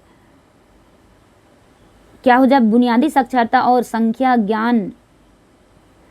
ज्ञान FLN फाउंडेशनल लर्निंग जो होता है ये होता है FLN क्या होता है, मिशन के सफलता खातिर आया दरकार है। तो 2 नंबर का क्या हो जाएगा कि गिदरवन के माइकोरवा भाषा से परिचित भाषा प्रयोग करके, तो ये B नंबर हो जाएगा। फिर है नेशनल एजुकेशन पॉलिसी 2020 में बहुभाषिक शिक्षण लेतरारे वर्णन भेटा है, क्या भेटाता है, तो 3 नंबर का क्या हो जाएगा, यहाँ देखिए पढ़ के 8वां क्लास के गिदरवन के माध्यम में अंग्रेजी रहे, तो खाली हम इसका आंसर जो D क्या होगा सही जो होगा उसको बताएंगे। तो इसका क्या हो जाएगा 3 का D नंबर।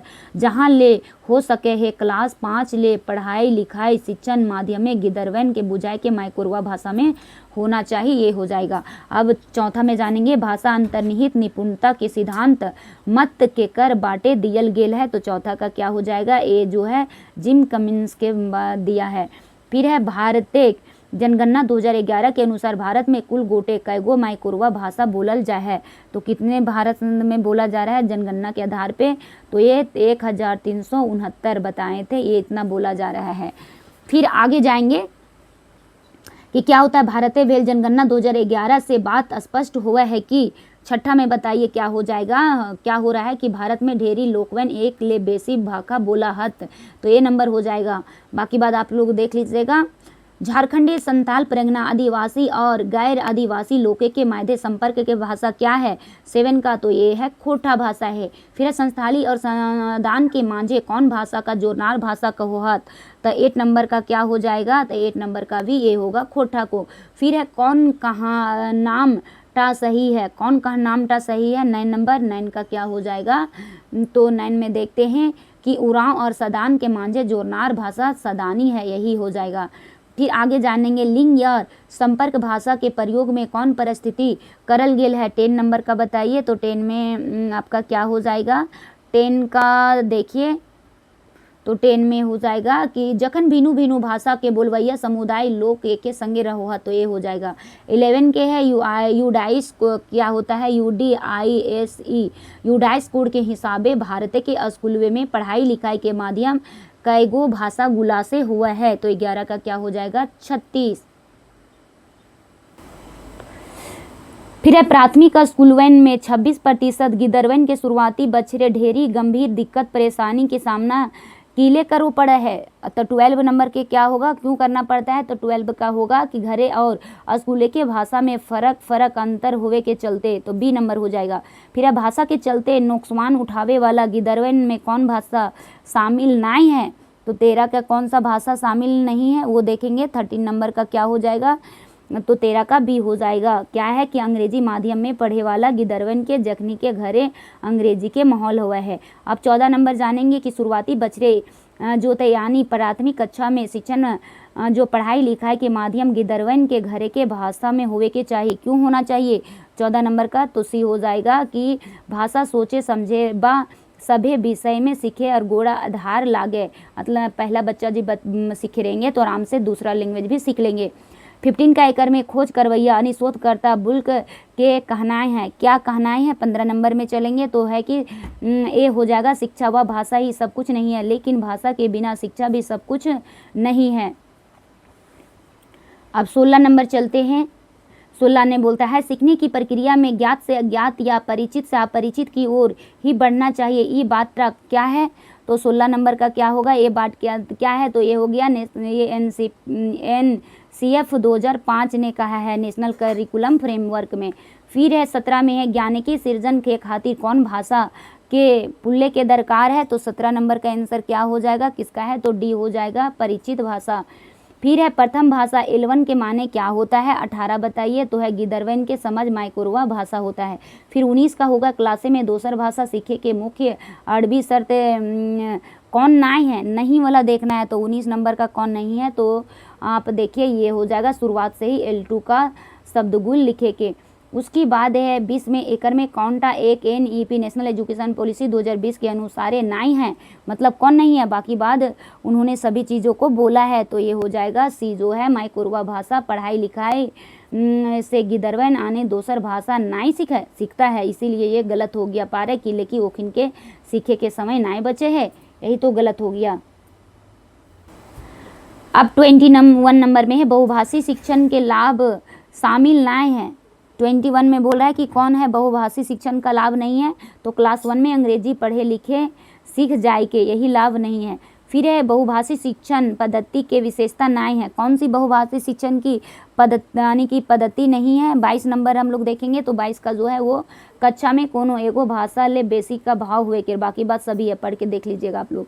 फिर है रोजे के जिंदगी हमिन में से ढेरी लोग कैसन भाषा के प्रयोग करो हत, तो 23 में क्या हो जाएगा, तो ए हो जाएगा कि मेसर कोसर भाषा का प्रयोग करो हत।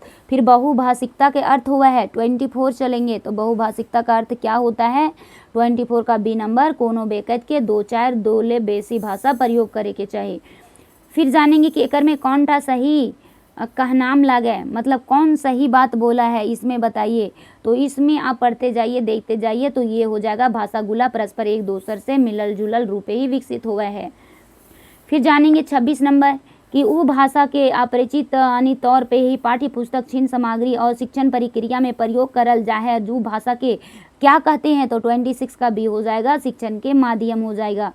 फिर है बहुभाषी शिक्षण के लिए तरारे हेठे कौन सा गलत वाक्य है, कौन सा गलत बात है, सो बताइए 27 में, तो 27 का आपका हो जाएगा सी नंबर भिनु भाषा क्लासे जखन देला है गिदरवन के सीखे में दिक्कत हवा है। फिर है नेशनल एजुकेशन पॉलिसी 2020 के मातृभाषा के प्रयोग लेतरारे की कहावत, ये क्या बताते हैं, 28 नंबर बताइए, 28 में होगा छोट ए नंबर छोट गिदरवन आपन माइकोरवा भाषा से बेस से लखो सीखत यानी अच्छा सीखता है। फिर 29 में जानेंगे शिक्षण कार्य में L1 यानी कि घर की भाषा का प्रयोग करे से की होता है, मतलब क्या होता है, 29 नंबर में जानेंगे, तो यहाँ पे 1 होगा गिदरवन के सभी विषय समझ में मदद मिला है। अब 30 नंबर में जानेंगे करने कौन टा कहनाए बहुभाषी शिक्षण के लिए तैरे सही नहीं है, कौन सा है, तो 30 नंबर के जानेंगे कौन है, तो यहाँ पे सी हो जाएगा कि गिदरवन के दोसर भाषा सिखावेले स्कैफोल्ड रूपे प्रयोग करे के चाहिए। फिर जानते हैं कि 31 नंबर में कमला जी क्लास 2 के गिदरवन के हिंदी से सिखाओल खोजा है और उनकर आपन क्लासे हेठे उखाड़ल कौन तरीका अपनावे के चाहिए, तो 31 नंबर का क्या हो जाएगा कि हिंदी भाषा के प्रयोग पूरे तरह से गिदरवन के हिंदी समझ और स्तर के हिसाब से करे चाहिए। फिर हो जाएगा 32 में शुरुआती बछरे L2 यानी कि जो स्कूल का भाषा सीखना है हिंदी वो विकास से ले तैयारे हेठे कौन तरीका नहीं है होता है, मतलब कौन सा सही तरीका नहीं है। 32 में क्या हो जाएगा, तो यहाँ में से जो है सी नंबर है L2 सिखावे खातिर वर्णमाला याद करे चाहिए, पाठ्य पुस्तक अभ्यास करवे चाहिए, ये रोटन लर्निंग है, ये बिल्कुल नहीं इसमें चलता है। अब 33 में जानेंगे भाषा शिक्षण से जुड़ल भटकाऊ बात क्या होता है, 33 नंबर में जानेंगे कि क्या बात है, तो 33 का ए हो जाएगा कि जितना छोट उम्र गिदरवन के अपरिचित भाषा पाठ्य पुस्तक दे लिया जाता है तो उतना ही जल्दी वो भाषा सीखता भी है। उसके बाद 34 जानेंगे कि क्या होता है पैंत राइज क्या करते हैं और राज्य के भीतर स्थानीय पदाधिकारी भाषा संबंधी अल्पसंख्यक वर्ग के गिदर गुलन के शिक्षा प्राथमिक स्तर के मातृभाषा में शिक्षक पर्याप्त सुविधा के व्यवस्था करे के सुलगुस्ता करे ईटा कहन कौन दस्तावेज में कहल गया है, मतलब ये बात जो कहा गया है वो किस में कहा गया है, तो ये होगा भारत के संविधान में बोला गया है। फिर हो जाएगा कि ज्ञान सृजन करे ले कौन भाषा के दरकार पड़े है, तो कौन भाषा का दरकार पड़ता है, तो 35 का डी नंबर हो जाएगा परिचित भाषा का। तो इस तरह से आप लोग का थ्योरी के साथ MCQ भी पढ़ाएं। फिर अगला जानेंगे द्विभाषिक सामग्री और स्थानीय क्षेत्रीय ज्ञान पर आधारित खोटा भाषा का शिक्षण किस प्रकार से होता है, तो द्विभाषिक में वह सामग्री जो दो भाषाओं में हो और अर्थात ऐसी शिक्षण सामग्री जिसमें दो भाषाओं का प्रयोग किया जाए जैसे मातृभाषा प्लस हिंदी या तो मातृभाषा प्लस अंग्रेजी, इस तरह से होता है द्विभाषिक यानी दो। और बहुभाषिक में तो जान गए थे L1 L2 एंड L3, और इसमें बहुभाषिक में एक L1 होगा और दूसरा या तो आप L2 को लीजिए या तो L3 को लीजिए। नेशनल एजुकेशन पॉलिसी 2020 में विज्ञान गणित या अन्य विषयों की पुस्तकों की स्थानीय भाषा में उपलब्ध कराने की द्विभाषिक शिक्षण को बढ़ावा देने की बात कही गई है। बच्चे स्थानीय भाषा चीज़ों को बेहतर तरीके से समझते हैं और वे अपने आसपास पेड़ पौधे पशु पक्षी का नाम भी बच्चे जो स्थानीय भाषा में अच्छे से जानते हैं, परंतु वहीं हिंदी या अंग्रेजी का नाम नहीं जानते हैं, तो धीरे धीरे उस तरह बच्चे सीख लेंगे। क्लास में शिक्षक ने जब मेरुदंड शब्द का प्रयोग किया तो रवि ने कुछ समझ नहीं आया और वह खोटा में बोलता है जाने ही या जानने के उपरांत जब शिक्षक मेरुदंड के लिए खोटा शब्द बीसी का प्रयोग किया जाता है तो बात अच्छे से समझ में आ जाता है। इस तरह से बच्चे को द्विभाषिक सामग्री के लाभ क्या होता है, कठिन विषयों को समझना आसान हो जाता है, भाषा सीखने में रुचि बढ़ती बच्चों की आत्मविश्वास भी विकसित हो जाता है, भाषाई संक्रमण सहज हो जाता है, यानी कि बच्चे को एकदम पूरी तरह कंफर्टेबल फील हो जाता है। फिर जानेंगे द्विभाषिक सामग्री के उदाहरण। द्विभाषी शब्दकोश, इसके अंदर वैसे शब्दकोश आते हैं जिनमें एक ही शब्द के अलग अलग भाषा में अलग अलग नाम से भी जाना जाता है, जैसे खोटा को हिंदी में खोटा और हिंदी जानेंगे, लुगा को हिंदी में साड़ी, बोन को हिंदी में जंगल, पोखर खोटा तो हिंदी तालाब, खोटा में डहर तो हिंदी में रास्ता हो जाएगा। इस तरह से होता है। तो चलिए और भी जानते हैं हम लोग। हेठे में कौनटा द्विभाषी सामग्री कर पट्टर लागे, तो कौन हो जाएगा, हिंदी अंग्रेजी शब्द कोश हो जाएगा। फिर है द्विभाषी सामग्री का अर्थ क्या होता है, तो दुइयों भाषाओं में शिक्षा सामग्री, तो बी हो जाएगा। फिर द्विभाषी सामग्री में कौनटा तत्व शामिल हुए हैं, तो कौनता शामिल होता है, तो ये शब्द गाढ़ भी होता है, चित्र भी, कहानी भी, सभी कहानी भी होता है। द्विभाषिक सामग्री का प्रयोग विशेष रूप से कौन स्तर में ढेरी प्रभावी हुआ है, तो शुरुआती क्लासे में। फिर होता है द्विभाषिक सामग्री गिदरवन में केकरा प्रेरित करा तक क्या होता है, सक्रिय सहभागिता को। फिर है द्विभाषिक सामग्री में लस्तंगा केकर से है, तो ये है भाषा शिक्षण से। फिर यहाँ जानेंगे स्थानीय क्षेत्रीय ज्ञान पर आधारित खोटा भाषा शिक्षण। नई शिक्षा नीति 2020 शिक्षा की स्थानीय भाषा संस्कृति परंपरा और जीवन अनुभवों से जोड़ने पर बल देती है। स्थानीय भाषा का स्रोत क्या है? लोक कथाएं, लोकगीत, कहावतें एवं मुहावरे, स्थानीय इतिहास है, त्यौहार एवं परंपराएं हैं, क्षेत्रीय कला एवं शिल्प है, ये सभी है। फिर भाषा सिंचन का उपयोग क्या है? स्थानीय कहानियों द्वारा पठन कौशल को विकसित करना, लोकगीतों द्वारा उच्चारण सुधारना, स्थानीय घटनाओं पर लेख का कार्य देना, क्षेत्रीय शब्दावली प्रयोग कर शब्द भंडारण बढ़ाना। फिर स्थानीय भाषा के शिक्षण में क्या लाभ होता है? शिक्षा जीवन से जुड़ती है, बच्चों में सांस्कृतिक गर्व उत्पन्न होता है, सीखना रोचक एवं प्रभावी बन जाता है, इफेक्टेड, विद्यार्थी को सक्रिय भागीदारी बढ़ती है। इस तरह से इसका लाभ है। अब आगे जानेंगे कि स्कूल में यहाँ है बहुभाषी कक्षा में खोटा भाषा शिक्षण की आधारभूत प्रासंगिकता। तो चलिए जानेंगे कि स्कूल में किसी बच्चे की भाषा को खारिज करना बच्चे को खारिज करने के बराबर होता है। मतलब कि उसको मदर टंग में यदि जो घर का लैंग्वेज एलवे ने नहीं बोलने दिए तो समझिए L2 में बच्चा को दिक्कत हो जाएगा। आप उस बच्चे को उसका अपनी मदर टंग को खारिज नहीं कर रहे, उस बच्चे को खारिज कर रहे हैं।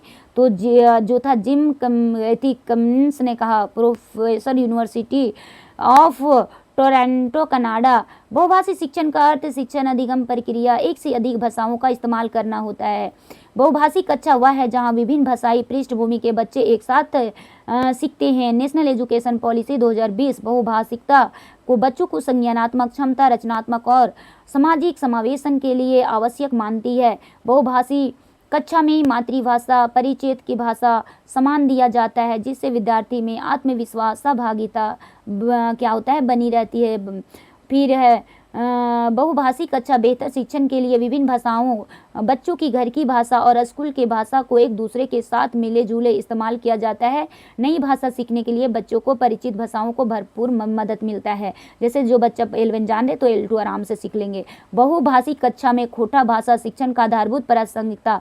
खोटा भाषा झारखंड की द्वितीय राजभाषा के रूप में रजिस्टर्ड है और इसे बोलने वालों की संख्या 1.5 करोड़ भी है। देखिए इतना है, 1.5 करोड़, 1.5 करोड़। इस भाषा सहित पर्याप्त विकास हो चुका है कि लगभग सभी विधाओं में साहित्य सृजन हो चुका है, परंतु अभी भी प्राथमिक स्तर पर इस भाषा का पढ़ाई नहीं हो रही है। जरा सोचिए, एक विद्यार्थी विनोद जो अपने ही घर के खोटा बोलता है और उनके आसपास के लोग भी खोटा बोलते हैं और उसने अंग्रेजी माध्यम वाले स्कूल में दाखिला ले लिया है। जब वह स्कूल के में शिक्षक अंग्रेजी पढ़ाते तब वो बोलते हैं विनोद की कुछ समझ नहीं आता है, तब वह तनाव रहता है। और अभी तो CBSE में यही हो रहा है कि बच्चे को तनावपूर्ण महसूस होने लगता है, जिसके कारण बच्चे के एक से एक अब देखिए बीमारी टाइप के भी उत्पन्न होने लगा है टेंशन से। माँ बाप डांट रहे हैं जाओ पढ़ने के लिए, बच्चा पता चल रहा है वहाँ समझ में ही नहीं आ पा रहा है।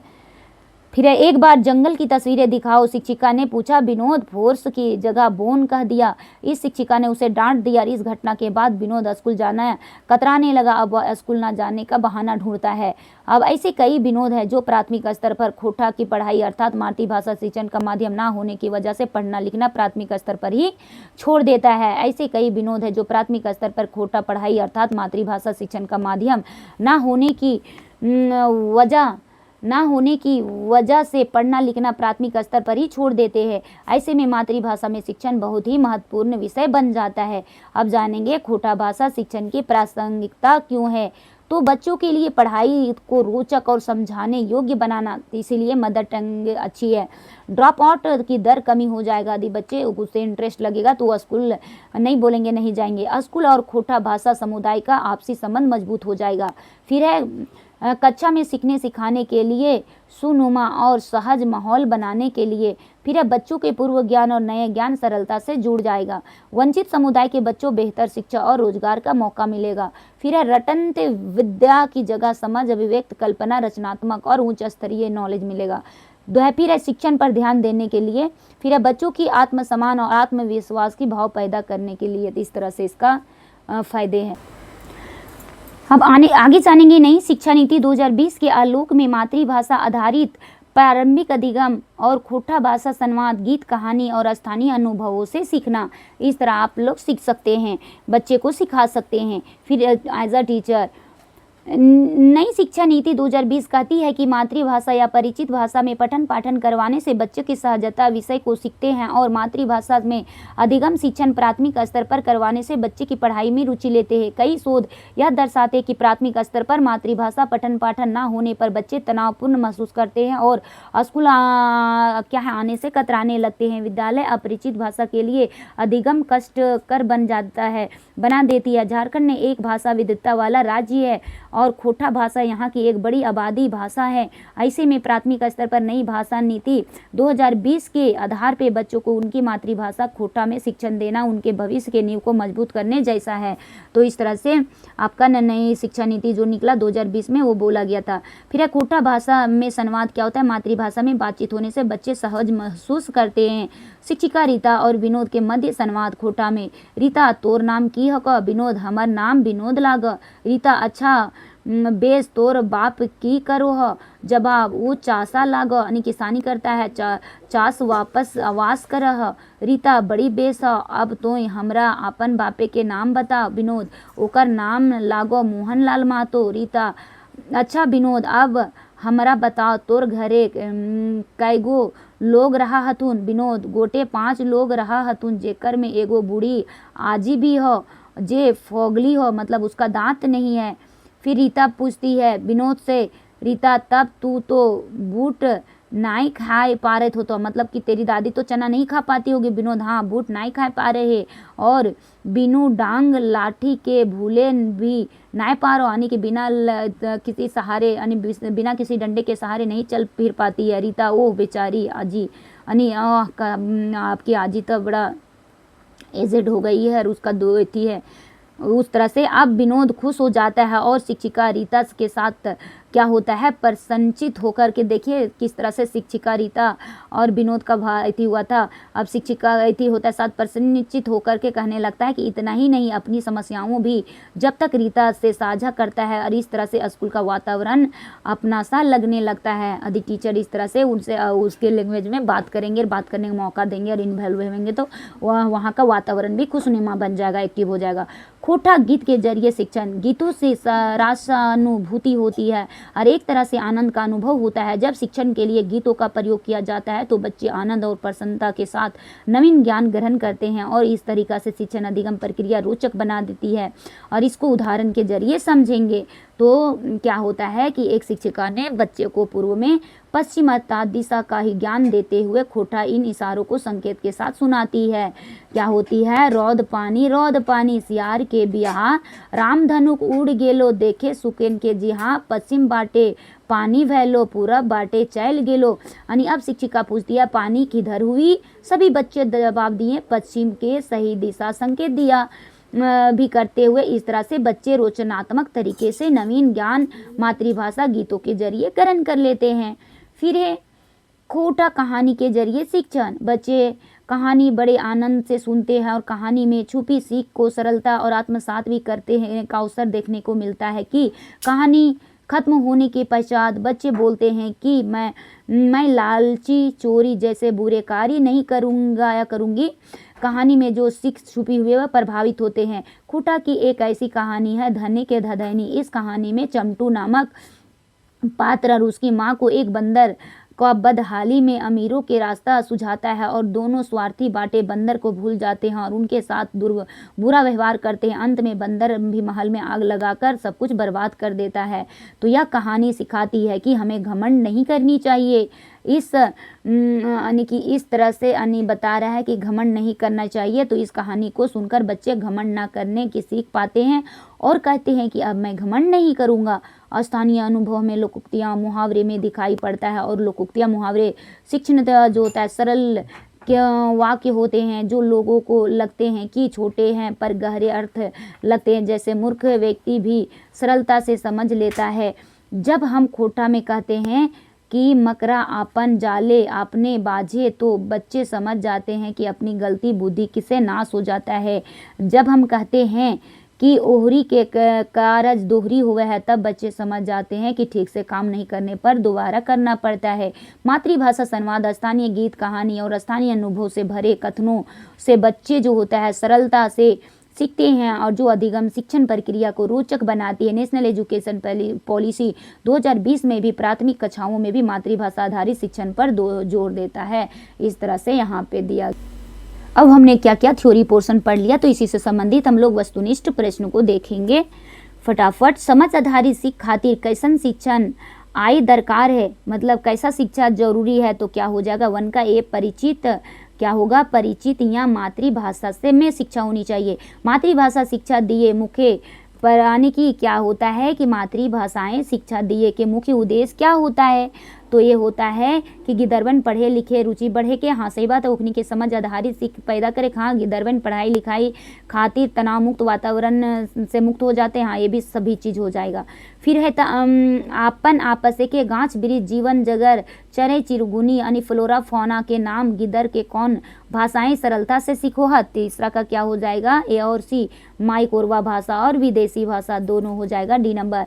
नेशनल एजुकेशन पॉलिसी 2020 के लिए कहल जाए है कि जो प्राथमिक क्लासों में मातृभाषा पठन पाठन से की कम हुआ है, तो 4 नंबर का क्या हो जाएगा कि समझे बूझे में कठिनाई हो जाता है। यानी कि बोल रहा है कि जो प्राथमिक कला से मातृभाषा का पठन पाठन के क्रम में होता है तो क्या हो जाता है, तो ये बच्चे हैं समझे बूझे में थोड़ी सी एथी हो जाता है, और जब अब मातृभाषा में रहेगा तो आराम से पढ़ लेंगे। फिर है 5 में क्या होगा मातृभाषा के प्रयोग गिदरवन के क्या होता है, मातृभाषा का प्रयोग करने से भाई ये ख़त्म हो जाएगा, ये भी हो जाएगा, खुद के विश्वास बढ़ जाएगा। तो 5 का क्या होगा खुद के ऊपर विश्वास बढ़ जाएगा। अब 6 में क्या होगा संवाद आधारित शिक्षण के माने की होता है, संवाद आदि डिबेट बच्चे के बीच में हम करवा देंगे तो इसका मतलब क्या हो जाएगा, तो 6ठा में क्या हो जाएगा कि कोनो चीज़ें के उच्चारण उच्चारण सीखे के, कोनो नामा ज्ञान सीखे के, तो ये दोनों हो जाएगा डी हो जाएगा। फिर यहाँ 7 देखेंगे कि 7 में क्या हो जाता है कि गुला सवाल यानी जेकर भीनू भीनू जवाब होवे सके है गिदरवन क्या हुए पढ़े हैं, तो यहाँ पे 7 नंबर में क्या हो जाएगा, तो 7 का सोच बढ़ है, ये हो जाएगा बी नंबर हो जाएगा, सोच बढ़ जाता है। फिर 8 नंबर में जानेंगे कि गीत के मुख्य घटक लागे, गीत का मुख्य घटक क्या होता है, तो 8 का सी नंबर हो जाएगा, ए बी दोनों बोलछंद मुख्य लय छंद। गीत के मुख्य घटक लागे तो 9 नंबर जानेंगे कि क्या होता है मुख्य घटक लय और भाषा। फिर है गणित से जुड़ल गीत लागे, तो क्या है गणित से जुड़ा हुआ गीत, तो ये है गिनती गीत हो जाता है।